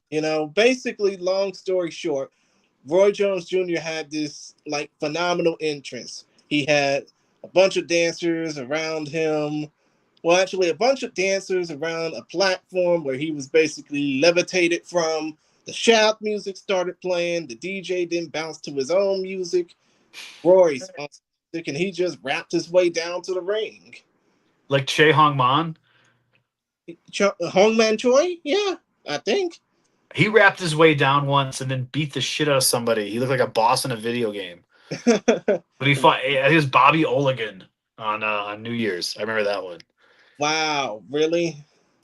I mean, I might need to do my research on that. I might need to check that match out, to be honest with you. It was But it was he looked like a boss in a video game. He knocked him down and he grabbed his legs and he did like the Cesario giant swing, like the Claudio Castagnoli swing on him and just pulled him back. It was great, dude. He's one of my favorites, man, the Techno Goliath. hmm but still, though, point of the matter is when it comes down to the change for the card or the change for the whole setup for Ryzen 55 from Ryzen Landmark 16 is that there needed to be an even number of ring events compared to the cage shows. You I know. don't think there needs to. I'm glad they are because I like the ring, but hmm sure, whatever. I'll take it. Yeah, why not? Yeah, same here, same here. But yeah, let's go ahead and get back to the second half of the card before we talk about everything else that transpired from the intermission uprising and even beyond that. I mean, let's go ahead and talk about the Jet Black Hercules, Koji Takeda, making Kazumasa Maijima tap out, triangle armbar near the end of round number one. I mean, did you really think that Takeda was bound to get that submission pulled off? Not against this guy. No, they're both good grapplers. They're both good submission artists. But when you compare that matchup, those two against each other in a vacuum, I saw Takeda as more of the well-rounder and Majima as more of the submission specialist. So I thought that was going to impact their game plan. And then by the time Majima gets him down, he kind of dives right into that submission. Mm-hmm. Takeda's really he's really like seen a resurgence from like a journeyman to now at featherweight. I know his last fight against Kolesnik was like a last minute. They moved up a weight class, but he beat a featherweight, and now he's back. He made the weight. He beat Majima. This guy's I don't know, man. They need a featherweight Grand Prix so bad. Maybe he'll be Patchy Mix's last opponent on his contract or something. Um, and then as far as Majima, I mean, he's fun to watch. He's got an interesting personality, but I think like he's not ever gonna because he's not like a big city guy. He's not gonna be like one of their like viral stars, if that makes sense. So I think him against other Japanese guys who are like more popular is kind of awkward. So I'd rather see him against foreigners. I don't know, like the winner, maybe that Kolesnik fight, or maybe like Ryan Cafaro or something could be a really good fight for him. Yes, especially considering how much Ryan wants to get back into Yeah. Rising. Yeah, dude, I put some popcorn on for Majima Kafaro if they book that one for sure. Exactly. But still, though, you have to now also look at the promotional records. Takeda is now 9-8 under Ryzen rules. And yes, I say 9-8 because we don't count that New Year's Eve 2022 show as a Bellator show. It's Ryzen full blown. But yeah, Takeda is now 20-8 overall, 9-8 in the promotion. I mean, a featherweight Grand Prix would do pretty good right now, and wouldn't Takeda be one of the top fighters in that Grand Prix? There's such a deep field, man. That would be so sick.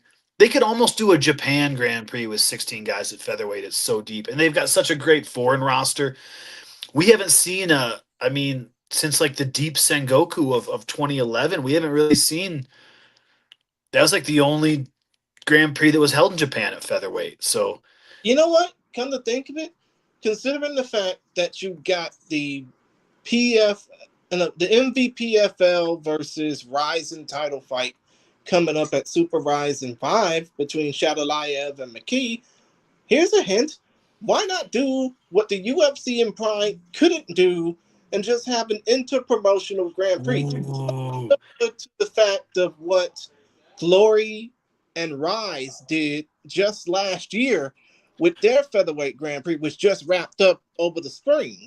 I love that idea. That's genius. Would you do all Ryzen fights and all PFL fights in the winter, or would you do every fight in the opening round MVPFL versus Ryzen? Good lord, that is a good both of those are good concepts. Yeah. I would Yeah. probably think.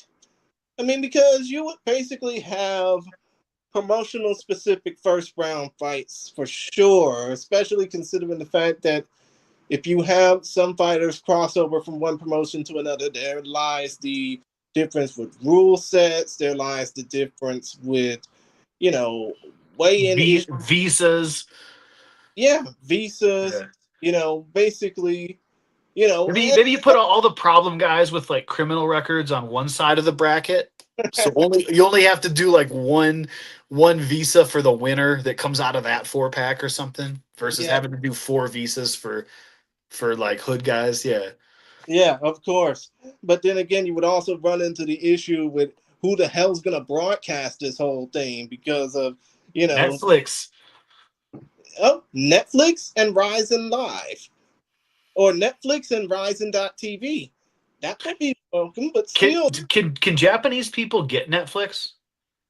It's yes, a serious question. I don't know. yeah, they can because, a lot of anime and a lot of reality shows are dubbed into Japanese and broadcasted in Japanese. I think that the main sporting event they ended up getting was last year's World Baseball Classic, which was exclusively on Netflix in Japan.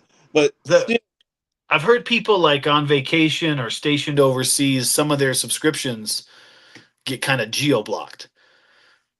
because of the fact that they can't watch certain shows. Right, right. But still, though, going back on the whole aspect of a featherweight Grand Prix, I think Koji Takeda would be perfect for it if no other fight truly available for him this year. Yeah, man, I've wanted a featherweight Grand Prix for a minute. They've got the roster; they could do it for sure. hmm Now, in the case of Majima, who is now 5-6 in Rise and 19-7 overall, I mean, I know that being an under 500 is not really all that good, but Ryzen loves putting over fighters who are under 500 and making them stars.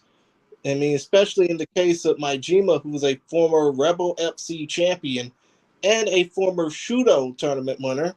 You know, you got to think that something good got to be coming for him too, despite this loss, right? Yeah, the guys he's lost to are pretty good too. So Mm. it's not like he's losing on the undercard. Like I think Kleber was one of his losses, and Well, let me go ahead and look back. His 6 losses in the promotion: a knockout loss to Yutaka Saito, a submission loss to Kleber Koike, a knockout some loss. champs. Yeah, knockout loss to Masanori Kanehara, a submission loss to Masakazu Imanari, a knockout loss to Vugar Karamov, and a submission loss to Koji Takeda. You know, That's a lot of champions there, though. So so it's not like he's losing to just basically fly by night no. jobber. You know? But what's his training situation? Is he like part of a big team yet, or is he still out? I thought his story was he was kind of like a rural guy. I mean, he is a rural guy. The dude's in Shunan, Yamaguchi, Japan, based out of Shunan, Yamaguchi, Japan, and trains out of the Mori Dojo, Mouri, for the uninhibited. But yeah, as far as that goes, you could basically say he's training out of the boonies, so to speak. And he put it on James Gallagher. He put it on him right away. Like he's got some good wins. So Oh yeah, good wins against Suguru Ni, James Gallagher, Takahiro Ashida. Those are some big wins. But he's a guy I'll watch for sure. So just keep throwing him in there. I think him and Cafaro could just be straight fire. That'd be yeah, a good one. and I'm pretty sure if Ryan is listening to this, and I'm gonna make sure that he does either listen to or watch this, I'm pretty sure he would agree too. That was But one of the best comebacks of the year, best submission of the year. That was a great fight. His first fight in Ryzen, just top to bottom. So yeah, man, I can't wait to see that guy come back. oh yeah, of course, same here. Now let's go ahead and talk about Joji Goto versus Aziz Bek, the Gladiator Timarov. Another submission fight. No, another fight ended in a submission. Only in the case of Goto, it wasn't by the expected submission that he favors. It's not being a twister, but a rear naked choke will do. Yeah, it really set up with the strikes. He beat the piss out of him and kind of got him to turn. Um, yeah, I was really impressed. I thought, coming off that title fight loss, I thought he was more of the B side. I thought he was going to have to string together a few wins to kind of get back in that title picture. And man, he did exactly what he had to do. Went out there and gave a great performance, and he's right back in the title picture. Mm-hmm. And I mean, considering the fact this was his first win in about 10 months, well, actually, in about 9 months, considering the fact that he knocked out Taichi Nakajima back in November. I mean, you would have to think that for him, especially coming off of that title loss to Danny Sabatello, it was much needed, you know, especially considering the fact that, yeah, had he done a few things right, he would have been the world champion, blah, blah, blah. But, No.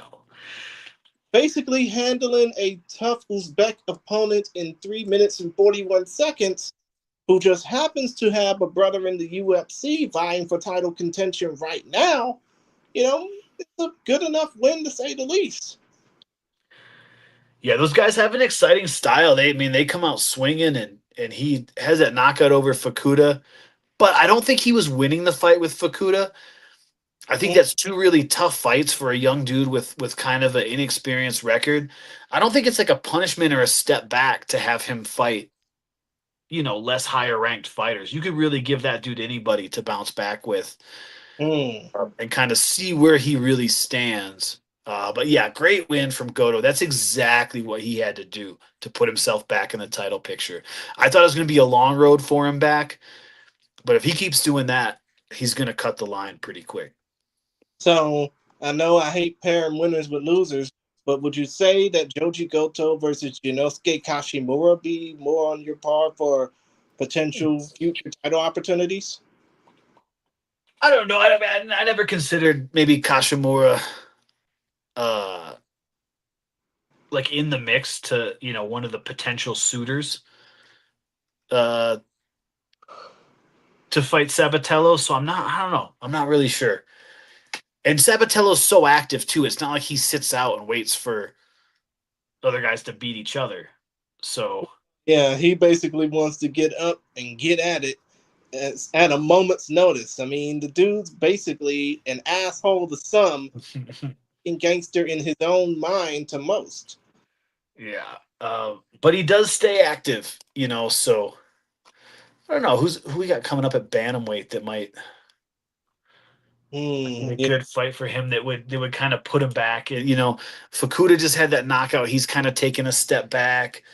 Um, that is a good question, Dean. That really is, especially considering the fact that the bantamweight division in Ryzen is probably one of the most loaded divisions in all of mixed martial arts right now. yeah. Is Inoue still at Bantamweight? Is he in PFL now? What's going on there? Aoki, in a way, just fought in PFL, beat Marceli Alves. He should probably be fighting in Ryzen again, maybe before the year's end. That could be a good one just because they both have fought Sabatello, just to kind of narrow down the potential suitors. Um, and if one of them gets a sick knockout or something, I wouldn't mind seeing it. And I mean, come to think of it, what do you do with Timirov next? I mean, I'm pretty sure there's some high level fights he could be looking forward to as well. What about that wrestler, that Olympic wrestler, Ota, Oda? Is he still a bantamweight? I think last Two I, guys, two guys that can actually wrestle and like to swing. That wouldn't be bad. I mean, he's basically fluctuating back and forth between bantamweight and featherweight. And didn't he get his ass kicked the last time out? Um, I I have mean, to because remember. I mean, I could have sworn he did get his ass kicked, and yes, he did get his ass kicked by Yurispek Demolition Tylenov. I mean, think about it. That was a month ago. Rising Landmark, Yeah, Rising Landmark 11.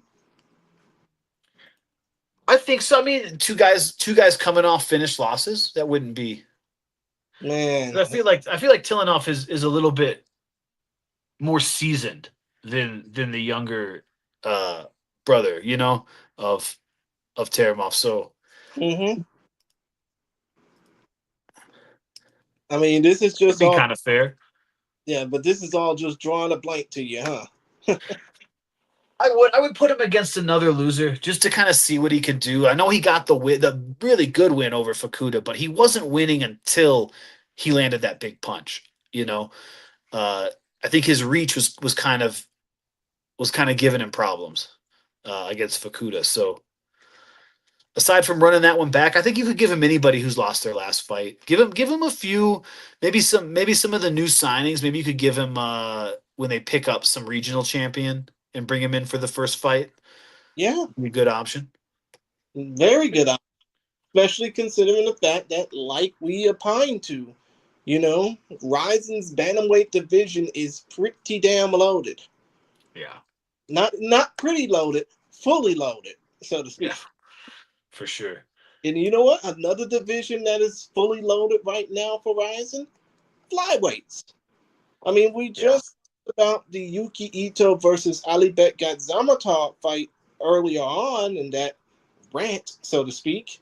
What say we talk about Joe Hiromoto knocking the guy with the flashy entrance, Ryoma, yeah. Shishimoto, aka Jolly? I was surprised, man. I thought Jolly was gonna smash him. I thought he was gonna take him down. And Joe's just hit him with a gigantic couple punches. Had him leave on a stretcher. Uh, Mm, I thought, man, Jolly, he did pick up he's getting pretty popular. Picked up some followers with his entrance. internet presence, yeah, and his entrance and all that. So I still think he's got a bright future. But man, good win from Joe. He was involved in the round of the year earlier this year. Great fight last time out. Um, I'm really impressed with him, man. I didn't think Joe would go that far under this rule set. I thought, striking was his thing, and he's done really well. Yeah, I agree with you. I mean, even though I despise the camp that he represents, Team Black Rose, How eh, dare you? hey, it's between me and a German girl who hates them the most. But still, though, point of the matter is, when it comes down to Joe Hiromoto, I mean, the dude is now 4-1 in Rising, 4-2 overall. I mean, the dude's really found his niche in this promotion. Yeah. I mean, especially getting off of back-to-back finish victories. He submitted Seiya Amiyama. He knocked out Ryoma Shishimoto, or Jolly, as we know him. You know, basically, we could possibly see him, zoom up the charts, probably be better than his big brother Ren Hiramoto, right? I'm gonna need to see Joe get a chest tat before he's got to get his chest blasted before I can take him seriously. Like what? Have him basically get a full blown garden tattooed on his body? Hell yeah, hell yeah. I mean, like, I don't have any tattoos myself. I mean, I'm too much of a basic person to have tattoos on any part of my body. But still, though, point of the matter is, you're probably going to say that if he gets so many tattoos, maybe he'll be banned from television. uh, what do you Uh, think? You think Joe versus Zulu would be too much too soon? yeah, especially considering the fact that Nkazimulo Zulu does have the bigger experience advantage, and there's no way that, if the odds makers were to be booking that fight, that they wouldn't be booking Zulu as the favorite. For sure, he's got a little bit of a ground, kind of an underrated ground game too. Um, I know he got that submission, but he really beat the shit out of that guy to uh to earn it. There was a Mm-hmm. Korean dude who beat Joe Arai, that the Road FC champion, whoever like a Road FC flyweight champion is, might be could be a good fight for him. I see. And by that, you probably mean Jung Kyun Lee, right? I think that was, yeah, the guy who fought in Ryzen earlier. I want to Mm-hmm. say he defended the belt. I don't even know if he's still really the road champion, but Oh, no. Actually, he's got an upcoming fight in Deep on September 14th against Ryzen veteran Daichi Kitakata. oh, I I mean, mean, but that's consideration, especially if. Oh no, wait, actually, wrong fighter. I'm an idiot. That's Joe Arai facing Daichi Kitakata. As far as Jung Kyung Lee, he doesn't have anything booked. He was supposed to have a fight in Road FC in May, but you know that fight got canceled. So maybe he might uh, be looking forward to some big opportunity with Rising. yeah, maybe that's why I couldn't remember if he was still the champion or not. Yeah, if he's looking for something to do, um, I mean, he really pieced up Joe Arai, uh, but I don't think Joe Hiramoto is going to be as deficient, you know, taking those strikes from him. He's I he's mean, going to be the better striker for sure. come to think of it, you can also say another fight where the opponent would be the big favorite, considering the fact that Jose Shorty Torres is now a promotional free agent. Might as well go ahead and get him involved into wanting to fight Joe Hiramoto too. I think his ground game's too good. I think his overall MMA game's too good that he would just take him down. Oh, you mean basically have him do a spike pile driver on himself like he did Brooks? Yeah, as long as he doesn't knock himself out like Mark Kerr. Ah, wow. Get Good. the Jake the Snake DDT finish. Yeah, of course. That would be fucking funny. That would be brutal, dude. But you know what? Before we even continue on and talk about the last two fights we got on this docket, I mean, what do you do with Jolly? Entrance aside, charisma aside, personality aside, what do you do with Mr. Shishimoto? You give him some time first because he left on a freaking stretcher and he took huge punches that probably would have put anybody out. So I don't really write him off because of a loss. I think that would have knocked me out, and I'm 200 pounds. Those are big punches, but he's a young dude. Give him some time to recover. Uh, Dude, give him some squash match. Give him some nobody, and just let him win and keep building up. You know, uh, keep building up the views. I think he's got all the makings of being a future star. I like his ground game. I like that he's like a tough dude that'll stand in the pocket. But yeah, former K1 fighter, just it just didn't the things didn't shake out right. standing and banging with Joe Hiramoto. Oh yeah, of course. I mean, especially considering the fact that for Jolly, he's now 2-1 in Rising after only having like two organized mixed martial arts bouts in the last 8 years. The rest of his career has been put over on a pedestal and breaking down. But still, though, when it comes down to Jolly, you know, that was basically a nice example of good booking gone bad. But you know, you got to make sure now that after he recovers, which will probably be in the next 6 months to a year, you got to make sure that he basically gets the right opportunities instead of just being thrown into the lion's den. Maybe if Seiya Inoue beats Catfish, you could have Jolly come out and flying armbar him next. Yeah, that would be fun. That would be a really interesting fight to look forward to. But still, though, rest and recovery. That's key number one and two for Jolly. I mean, especially after getting knocked out like that. Yeah. I would not think about fighting for at least the next 6 to 9 months. And I've seen he's really added, things to his game. So I think having that time off of like full sparring or competing and just being able to work technique, I Mhm. think with the improvements he's made, I think he has the right mentality to kind of keep adding things to his game and just get better in that off time. That's what he's got to focus on. Just training. And we had a you know um it could be a situation where some guys want to get back in there right away and they just train conditioning and the weight cut and they don't take that time off to improve when they're younger, so they kind of end up being a finished product and then just hopping into camp after camp after camp.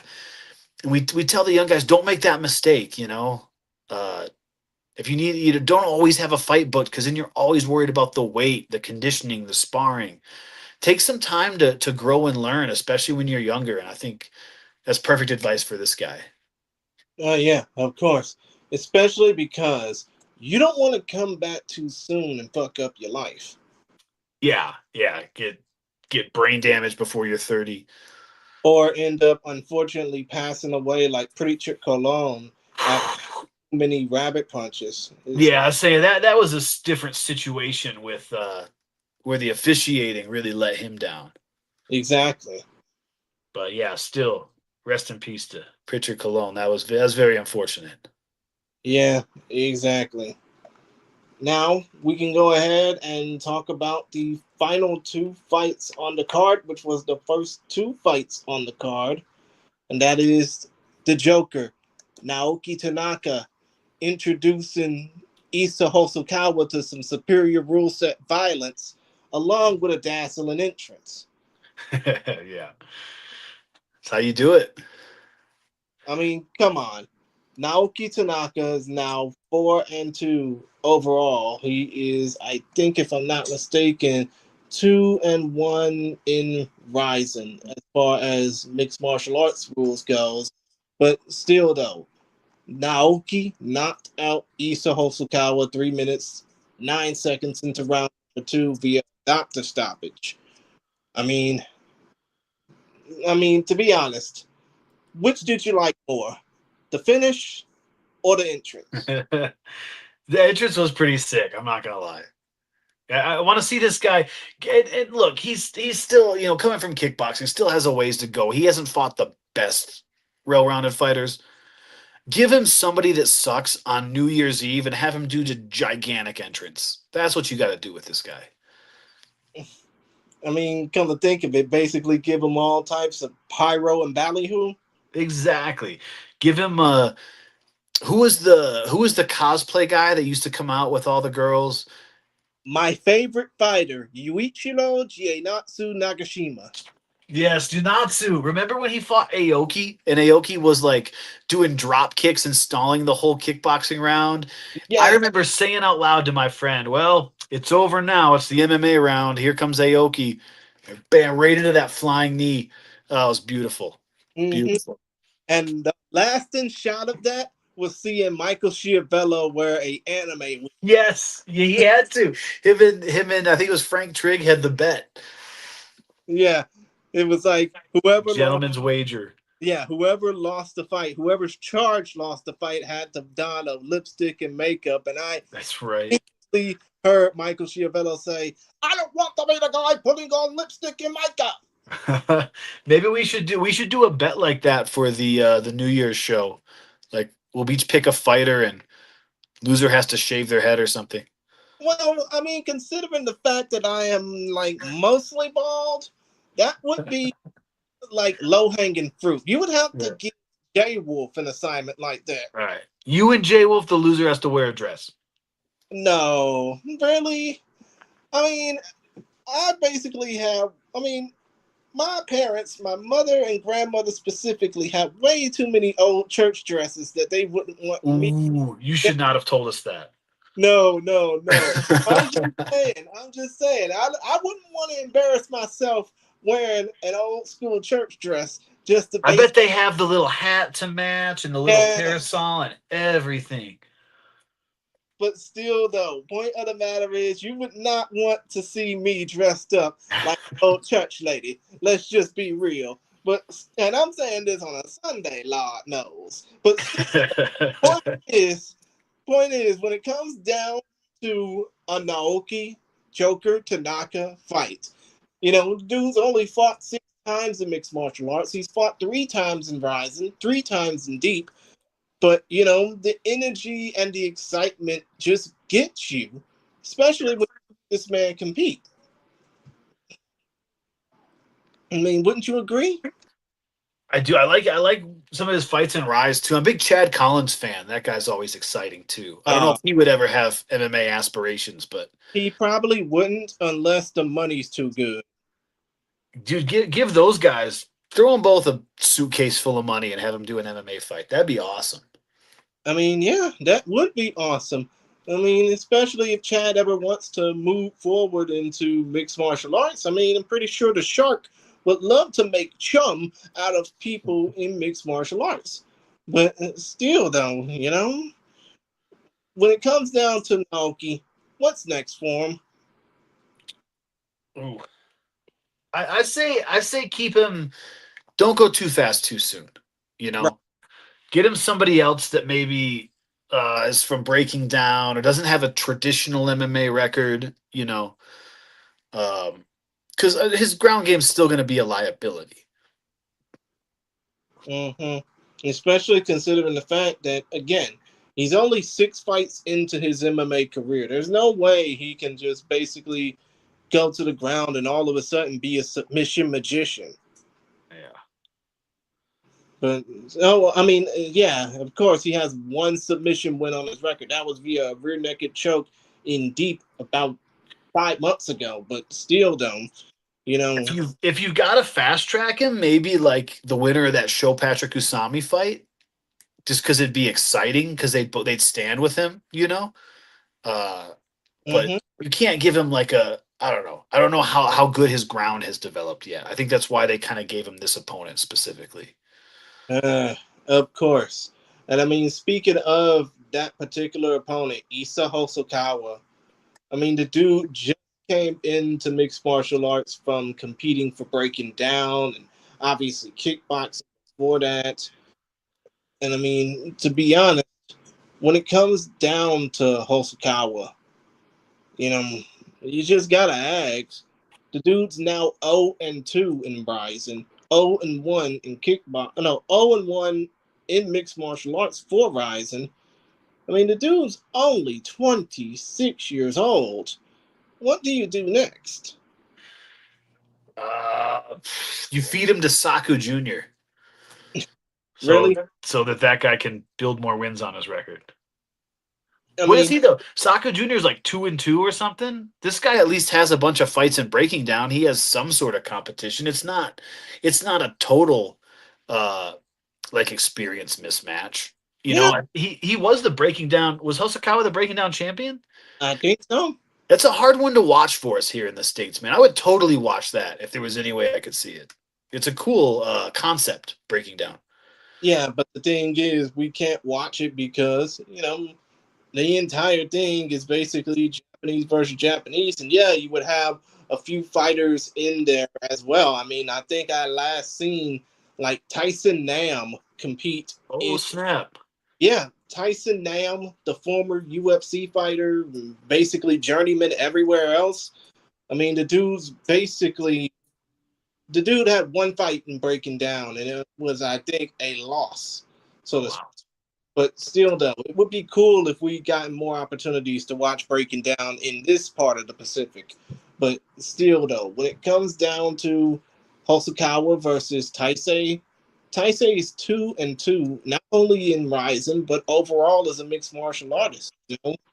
I don't know if it would be wise to just basically throw a guy like Hosokawa into the deep end, especially because they two different types of lightweight.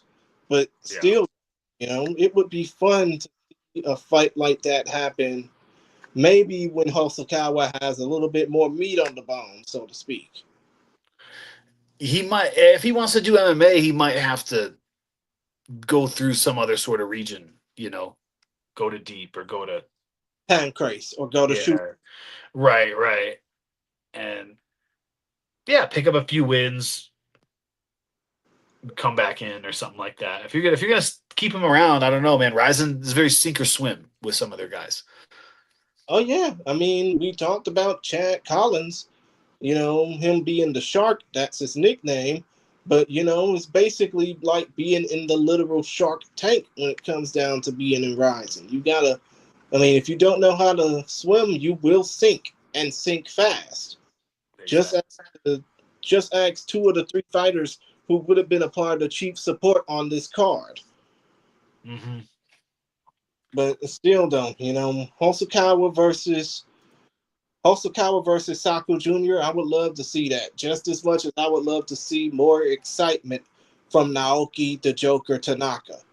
Now, the last fight we want to basically talk about or put over on this card is actually a first for Chinese MMA, as in the first time a Chinese mixed martial artist has won a fight in Rising. Really, a Chinese fighter of any kind has won a fight in Rising, and that's been dating back since 2015, December 29th, 2015, when the soon to be retired Takaru Sagawa knocked out Yang Ming in a kickboxing bout on the first Rising show. But still, though, it happened.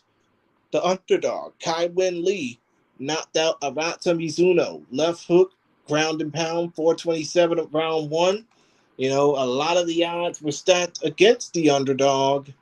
But now that we all seen this fight, and Kai Wen Lee was just very happy to get the win and then some. What's next for the underdog? Yeah, that was one where we didn't know much about Mizuno. We knew exactly the read on Lee Kai Wen. He's a brawler. You know what he's bringing. You know his style. Uh, if you're gonna, if you're gonna grapple him, he's gonna run forward. You can come under and shoot the double. You can clinch with him, or if you want to strike with him, you're either gonna have to brawl him back or you have to use those distance techniques, the jab, the teep. You have to keep him away. And Mizuno wasn't great at keeping him away. In fact, he was getting hit a lot on the exit of the clinch. Reminded me a lot of like a popular fight people might remember is Stipe and Cormier. Mm-hmm. Exiting the clinch is where he got. If you don't have stopping power, you know, Lee's a tough guy to beat.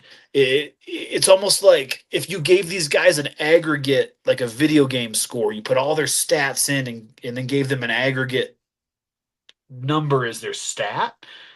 Mizuno probably had a higher stat, but Lee Kai Wen had a very clear path to victory. He has that power, he has that brawling. It was one of the few things he's good at. So Mizuno really had to fight the perfect fight for 3 rounds, and he kept walking in to that danger area in the pocket and just kept getting blasted, especially leaving the clinch. He was a little bit deficient on his defense. So it was a groundbreaking moment for the Chinese fighter to get the win. He's also a pretty damn exciting guy. Um, yeah, I wouldn't mind seeing him stick around. Maybe to see him fight Ren someday would be pretty wild. I don't know. Yeah, That would be pretty crazy seeing Ren Hiromoto versus Kai Wen Lee. But, I would just love to see how the cross cultural banter happens in the pre fight build up. It's very unlikely, but every part of that, from the press conference to the fight, would be just straight gas. That would be amazing. It's probably not going to happen, but I like it. Yeah, he's a guy you could throw in there because he's going to scrap with everybody. I thought he was coming back too quick from the knockout to it was Takagi, I think. It just wasn't very long after. You got to let your head rest, your brain heal. But he got back in there, and that's why he kicked off the cards. So yeah, keep bringing this guy around, man. He can be a kickoff guy. He can be on the big New Year's shows. I like him. I think he's here to stay, win or lose. But we saw that it was the distance striking that got him knocked out in his Ryzen debut. You've got to keep guys like that away. You've got to use your straight strikes, your teeps, your jabs to keep him out of the pocket, out of the clinch and release type brawling, or you're going to be in trouble, or you better take him down. But that's less exciting. I say put him in there with somebody who can scrap. Hmm. I mean, it's like you would want to see somebody who can scrap up against Kai Wen. Yeah, yeah, exactly. I don't want to see him against a grappler because then I just see like we're going to see him defending takedowns the whole time. I want to see him against another striker every time. Okay, interesting. And even though there was a lot of hype to basically build up for Mizuno, I mean, the dude came in as the deep interim featherweight champion, 9-1, blah, blah, blah. His only loss was to Jin Aoi via unanimous decision or via split decision for the deep featherweight title. I guess you can now extinguish that hype and send him back to deep, right? Yeah, especially because he was the interim champion. Yeah, Yeah. He's is the interim champion. He beat Juntaro Ushiku for the belt. and that was really the best win probably on his record. Uh, Mm-hmm. who's there? Is I mean, Jin Aoi still their like main champion? yes, he is. And of So course, that's I yeah. right. A rematch probably isn't as compelling. But yeah, have him pick up a win in deep. Then maybe we'll see him back, get his confidence back, and then we can put him in there with another banger. Or, you know, have him rematch Jin Aoi under Ryzen rules when Jin gets done with his road to UFC obligations. Basically have that fight happen. Yeah, is he still contracted? Like, I don't think he is, even though he lost that one road to UFC fight back in May. But still, though, he's basically got to handle all the back obligations, Japanese broadcast commitments, yada, yada, yada, before getting back into the thick of things with Rising. gotcha, gotcha. Uh, Hmm. But all in all, I guess we can go ahead and close this out by saying there were 8 finishes on this card. I know it's basically a little too complicated to say what was your finish of the night. So, what were your 2 fights of the night? um, Take your time. yeah, the finishes, man. I really liked the. I mean, Joe Hiramoto, you got to go with because his finish was insane. Um, Takeda had a really sneaky finish. Um, Come on. Lee Kai Wen had a good. It's tough, man. It's tough. I'm gonna go with Yuki Ito. I liked his finish because of what it represented, but also the pressure he went in there with. He just put it on him, and he was determined to get that win. And then anytime you make your opponent leave on the stretcher, you That's gotta yeah. mm-hmm. Well, which ones did you like? um. Well, now that I basically talked a lot of this event with you to make up for the fact that I had to catch up on it, my 2 fights of the night are simple. Edo Polo King knocking out Mikio Ueda because it's now proven that he's one of the fastest rising heavyweight stars in the fight world, and definitely the fastest rising heavyweight in rising today. And the other fight I would basically say that got me hyped, or after just reading it or just reading about it, Naoki Tanaka. Well, not Naoki Tanaka over Issa. We just talked about that. I can just basically say, even though I hate Black Rose, we can talk we can say that Joe Hiromoto versus Jolly was a damn good fight. You know, that was a damn good finish by Joe Hiromoto. It proved that he belonged in Rising. It proved that he found his niche. And I really do think that it's going to lead to a lot more future opportunities for Joe than they ever had for his big brother Ren. Wow, because I mean they've given Ren a lot of hype, a lot of camera time. So that's a big that'd be a tall order if they can raise Joe up to that celebrity status also. But yeah, especially the reason why I chose Ed Polo King is because, again, the dude's not even full Japanese, yet he could be potentially Risen's first big heavyweight star. Yeah. I mean, if the dude ends up beating up Tsuyoshi Sudario in October and ends up applying that trade Which to, he will. He will.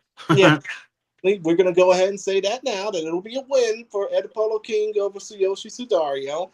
But still, though, if he beats Alexander Soldatkin in Nagoya in December on New Year's Eve, you know, Ryzen could be going into 2027 with the most talked about heavyweight prospect in ages. That's true. I mean, especially considering the fact that, you know, like I said, I made the Victor Wembanyama comparison to Ed Polo King earlier. I mean, yeah, Victor Wembanyama basically lost the NBA Finals this past summer to the Knicks in five. But still, though, point is, much like Victor Wembanyama, Ed Polo King has the opportunity to become a face of the future in heavyweight MMA, if not in all of MMA.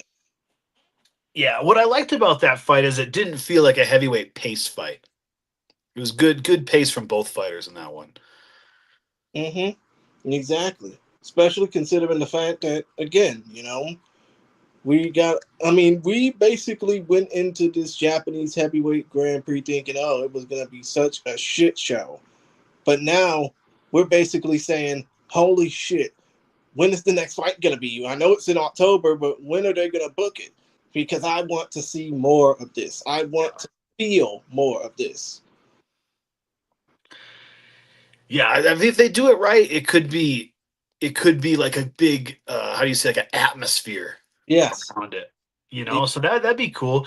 And it's not like Sidario has a bad record. I don't think he's beat the best guys. I think they've helped kind of pay for his record. But that being said, it's not an embarrassment. People tuning in to watch other fighters aren't going to see this and be like, "Oh, this is so boring. These are bad heavyweights."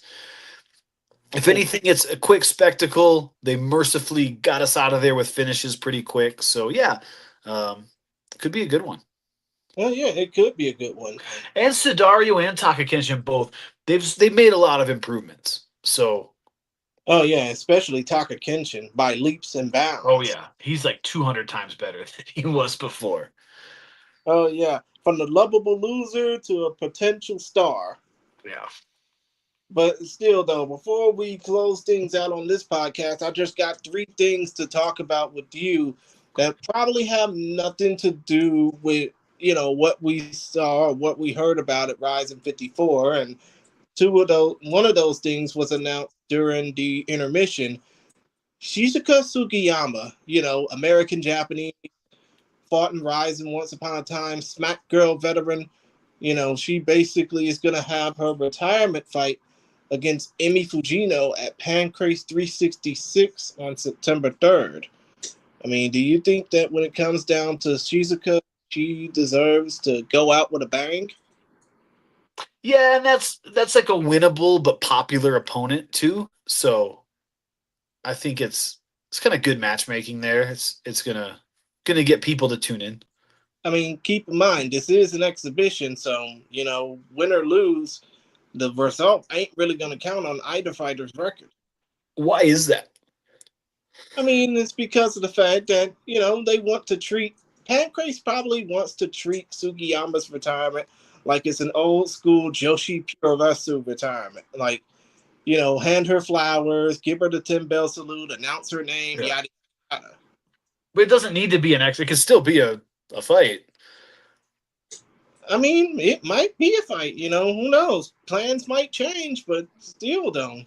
Way to go out for Shizuka Sugiyama, who was definitely one of the more underrated women's MMA fighters out of Japan in the decade before Rising came around, especially when she first came in Rising. She was talked about as a big deal. When Emi Fujino fought in, I think it was WSOF against Jessica Aguilar about a decade and a half ago, it was talked about as a big deal in the Pacific because it was the first time that the Kamikaze Angel struck down in America. Yeah. So, that could definitely be something to maybe go out of my way to look forward to. I hope it'll be on the Fight Pass. Okay. hmm Another thing I want to talk about is Scott Coker's new promotion. It's set to be announced on September 14th, which, in case you got your calendar set, that'll be 4 days after Super Rising 5 takes place on September 10th. But the symbol on the invite letter that Scott Coker and company put out is the Japanese symbol for the word air. I mean, do you Huh. think it might have some type of, ramifications as to what this promotion will be named? What would it even be? I mean, I'm excited. I'm intrigued, but I haven't found any info. Like I don't know what's besides that Scott Coker's involved and he loves to do tournaments and he said he probably will. I don't know anything. I don't know a single fighter that's signed yet, you know? So I mean, to be honest, we don't even have a name for the promotion yet. All we yeah. know is on September 14th, the whole presser thing will be taking place from 4 to 8 p.m. Central or 3 to 7 p.m. Mountain Time, considering our time zones. And it's going to be taking place in New York City. So, It's a 4 hour press conference. well, a 4 hour event, but they want to make something out of it. Okay. They want to make us wait through all the pomp and circumstance for it. I bet as it gets closer, he'll probably put some of the marquee fighters there. So we'll find out who has the travel arrangements booked. I bet stuff will get leaked as it gets closer. Do you think Fedor's gonna fight? Oh no, I don't think I don't think Fedor's gonna fight, but he's definitely going to want to be involved. Yeah. And one more thing to talk about is something that basically snuck under the radar for us after after Rising 54 went off on Tuesday. Is the fact that Rising and Abema, the the entertainment company that Mhm. basically has a very strict copyright issue when it comes down to folks here on this side of the Pacific putting over events for them. You know, Ryzen and Abema are now basically working full time with each other. So, what are your overall thoughts about that? Abima's been hit or miss, man. I think I've used it sometimes and it like worked okay. The English side worked okay. Mm-hmm. But other times I remember it being kind of a pain in the ass. You need a VPN or something. Mm-hmm. I watched some K1 show. I paid like the $12 to watch some K1 tournament. And I forget who it was on. It might have been through Abima. And it was pretty easy. It was just pay for it, watch it. You could watch the replay. Everything worked well. Um, I don't know. I mean, the broadcasting is kind of the lifeblood. If we've learned anything from Pride, it's the lifeblood of the promotion. Yep. Uh, uh, Even though they do massive ticket sales and they sell these big arenas out, it's the broadcast. It's the domestic broadcast and the domestic sponsors tied to that. Uh, the dark side of the cage. They had a two-parter about Pride that kind of explains a little bit of that. That's where their money comes from, and so therefore that's what sink or swim with the promotion. So we want the best for them. We want them to be on a great broadcast system. Uh, so if Abiba can deliver it, I'm all for it. But I don't know, man. I feel like, how do people in Japan access that? Is that a TV channel that they already have, or they need to go on a computer? I mean, I think it's a TV channel, app, and a streaming platform because I know over here in the States, the only thing we have from Abima is Abima Live. And we watched a few, we meaning I watched a few Ryzen event, a couple of Ryzen events, a K1 show, and a sumo card from Long Island, on that event. I mean, on that platform. It's some really crazy shit, but they tend to basically be very. I mean, they basically have a limited shelf life when it comes down to airing events. I mean, I think last time I checked, they had a mobile app, but I basically realized it was full of shit because they closed it down too early. And they're gonna be dicks too if like one of the clips goes viral, Oh yeah, of which course. is like the worst business acumen on the planet. If one of your clips goes viral, you want as many people to see it as possible. I mean, they no different than North Korea when it comes down to isolation, so to speak. But Yeah. I'm not trying to disrespect them. I mean, I don't want any Kim Jong Un looking motherfuckers coming to my house. But still, though, point of the matter is the reason why this change is happening is because the WWE is going to move over to Netflix in Japan. I think either later this year or early next year. So Abima wants to basically take advantage of that full stop. They basically want to get the opportunity to put over Ryzen events before Ryzen, gets the opportunity to put over the next show. Of course, I would hope that for the time they have, they would be able to push Ryzen.tv as much to the international viewers, you know? It is easy to use. Yeah, I'm glad it exists because there were times where it was just such a pain to find a way to watch, even if you're willing to pay. So Yeah. And I mean, who could ever forget the first year of shows that they had? It was hard to find a platform. You know, yeah. I mean, I do remember watching it through basically with the first two shows. And then when the Live Now thing came out, oh, free option, yay, awesome. But still, though, it was still a pain in the ass for most fans to actually get a hold to the promotion until they went to Fight TV / Triller. Yeah, exactly. And you had to like already know and seek it out. Whereas Fight TV Triller, you could be watching something else and see it on there, see the ad for it. It's going to try to pull in more people, which should be what they want because they don't do a lot of English language advertising. You're already a fan if you know about it, if you follow them. Yeah, and I'm pretty sure that Hafid Darbaki and Shingo Kashiwagi, or Charlie Kashiwagi, probably need all the help they can get when it comes down to the English language side of things, Horizon. Yeah.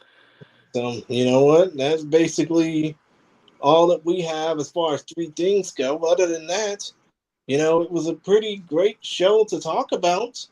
And I am definitely looking forward to Super Rising 5 coming up in approximately 3.5 weeks' time now. That's going to be one of the best events of the year. That's a really good one. Especially considering the fact it's going to be at the Kyocera Dome in Osaka, Japan. It'll take place on the morning of September 10th, which will be for both of us, I guess, late night September 9th. But still, though, we're going to be too hopped up on NFL football to even care about what else is going on other than, that particular show. But still, though, when it comes down to Super Rising, even though it is 3 weeks away or a little over 3 weeks away now, I mean, what can you say would be the main selling point for fans to tune into that show? Or Yeah. it's It's a historical event. It's two promotional titles outside of boxing, you don't see this. You don't see like two titles on the line. It's one or the other. Oh, this guy was the champion here, or still will be even if he loses. Somebody's walking away with both belts, which is crazy. I can't even remember a time that happened. And it's a damn good fight on top of that. So one guy we've been saying, if he comes back to Japan, could be the guy that gives Shadalayev a good fight. And it's all their stars. It's a bunch of good fights, top to bottom. All the good stars we've been waiting to see matched up. They've been kind of holding out uh, on the stars, holding them for this one. So Oh yeah, excited for it. and I mean, to be honest, you got 8 fights on the card, 7 of which are pretty damn good. One of which in Daichi Tomizawa versus Rio Don't Mind Kawabata. You know, we Yeah. can throw it away and just basically make sure it doesn't suck. But still, though, you got a damn good 7 fight card, and I don't even know if they're gonna be adding like a couple more fights. I For know sure. For sure. I know Takaru Sagawa is gonna be announcing his retirement or what have you. Maybe he might be pulled into Wow. maybe he might be pulled in to do something on New Year's Eve. Who knows? He's retiring from kickboxing. Might be retiring from kickboxing. I don't know if he's gonna be retiring from combat sports outright, He's a but very young dude. I mean, yeah, he is pretty young, but still, though, point is, who knows what we could expect from Super Rides, and all we know is that it's going to be, for the most part, a fun card to watch, and I am most definitely looking forward to it. Now, obviously, when it comes down to this, I guess we have pretty much said all we could about this card and the rest. Let's go ahead and close this thing out. Dean, is there any shout outs you would like to basically give out? Any handles you would like to shamelessly put yourself over on? Yeah, you could. If I do any coverage of some of these local shows, you can catch it on the Full Contact Fighters Facebook or YouTube page. Shout out to Coach Davy Jones. Congratulations on his double medal, the last competition. He's getting all our fighters in shape. So, got to put over the Davy Jones on Instagram. Um, you see some cool highlights. Might even see some sparring highlights if he posts something from working with me in there. So, really proud of that guy. Now, you say full contact fighter. I mean, that's a name I haven't heard in a long ass time. Front range fighters. Sorry. Front Front range. range fighters. Yeah, Yes. full contact was a long time ago. I think I still have my full contact shirt somewhere they sent me, but I mean, yeah, that's been dead for years. Excuse me. Yeah, full front range fighters on YouTube and Facebook if we do any local coverage, and should be some good local fights this year, and see if we can send somebody up to the big leagues, maybe rising someday. oh yeah, of course. And I'm most definitely needing to talk to the guy that you basically hooked me up to. I mean, I'm gonna definitely see if I can't get an interview with him, before he ends up fighting next. I mean, who was he again?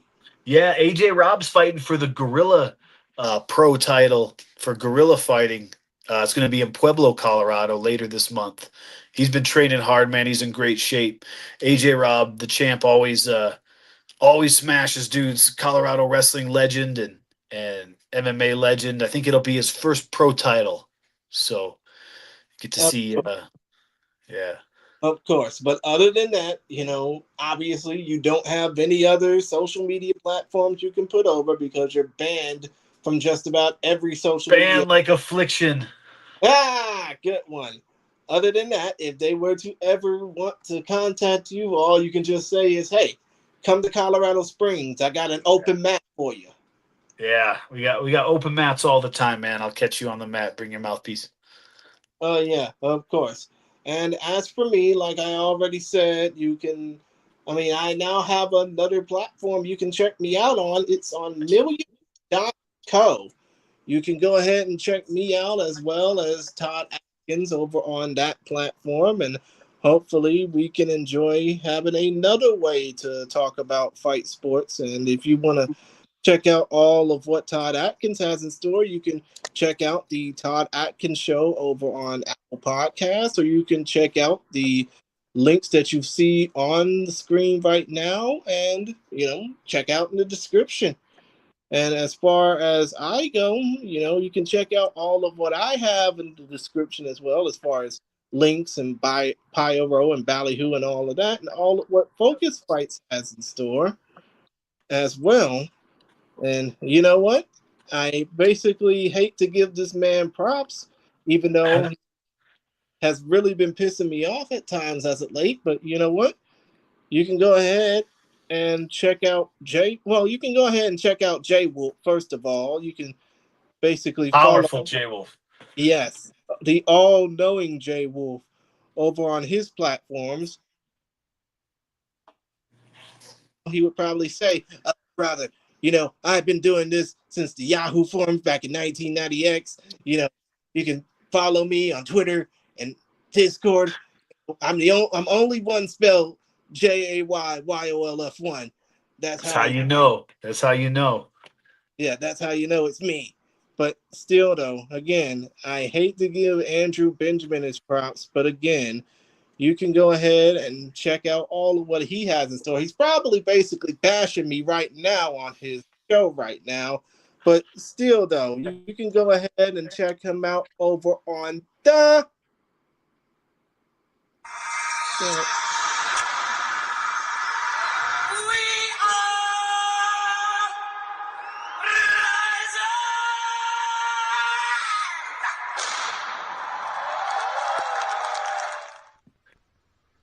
for all his hijinks and all his banter and ballyhoo.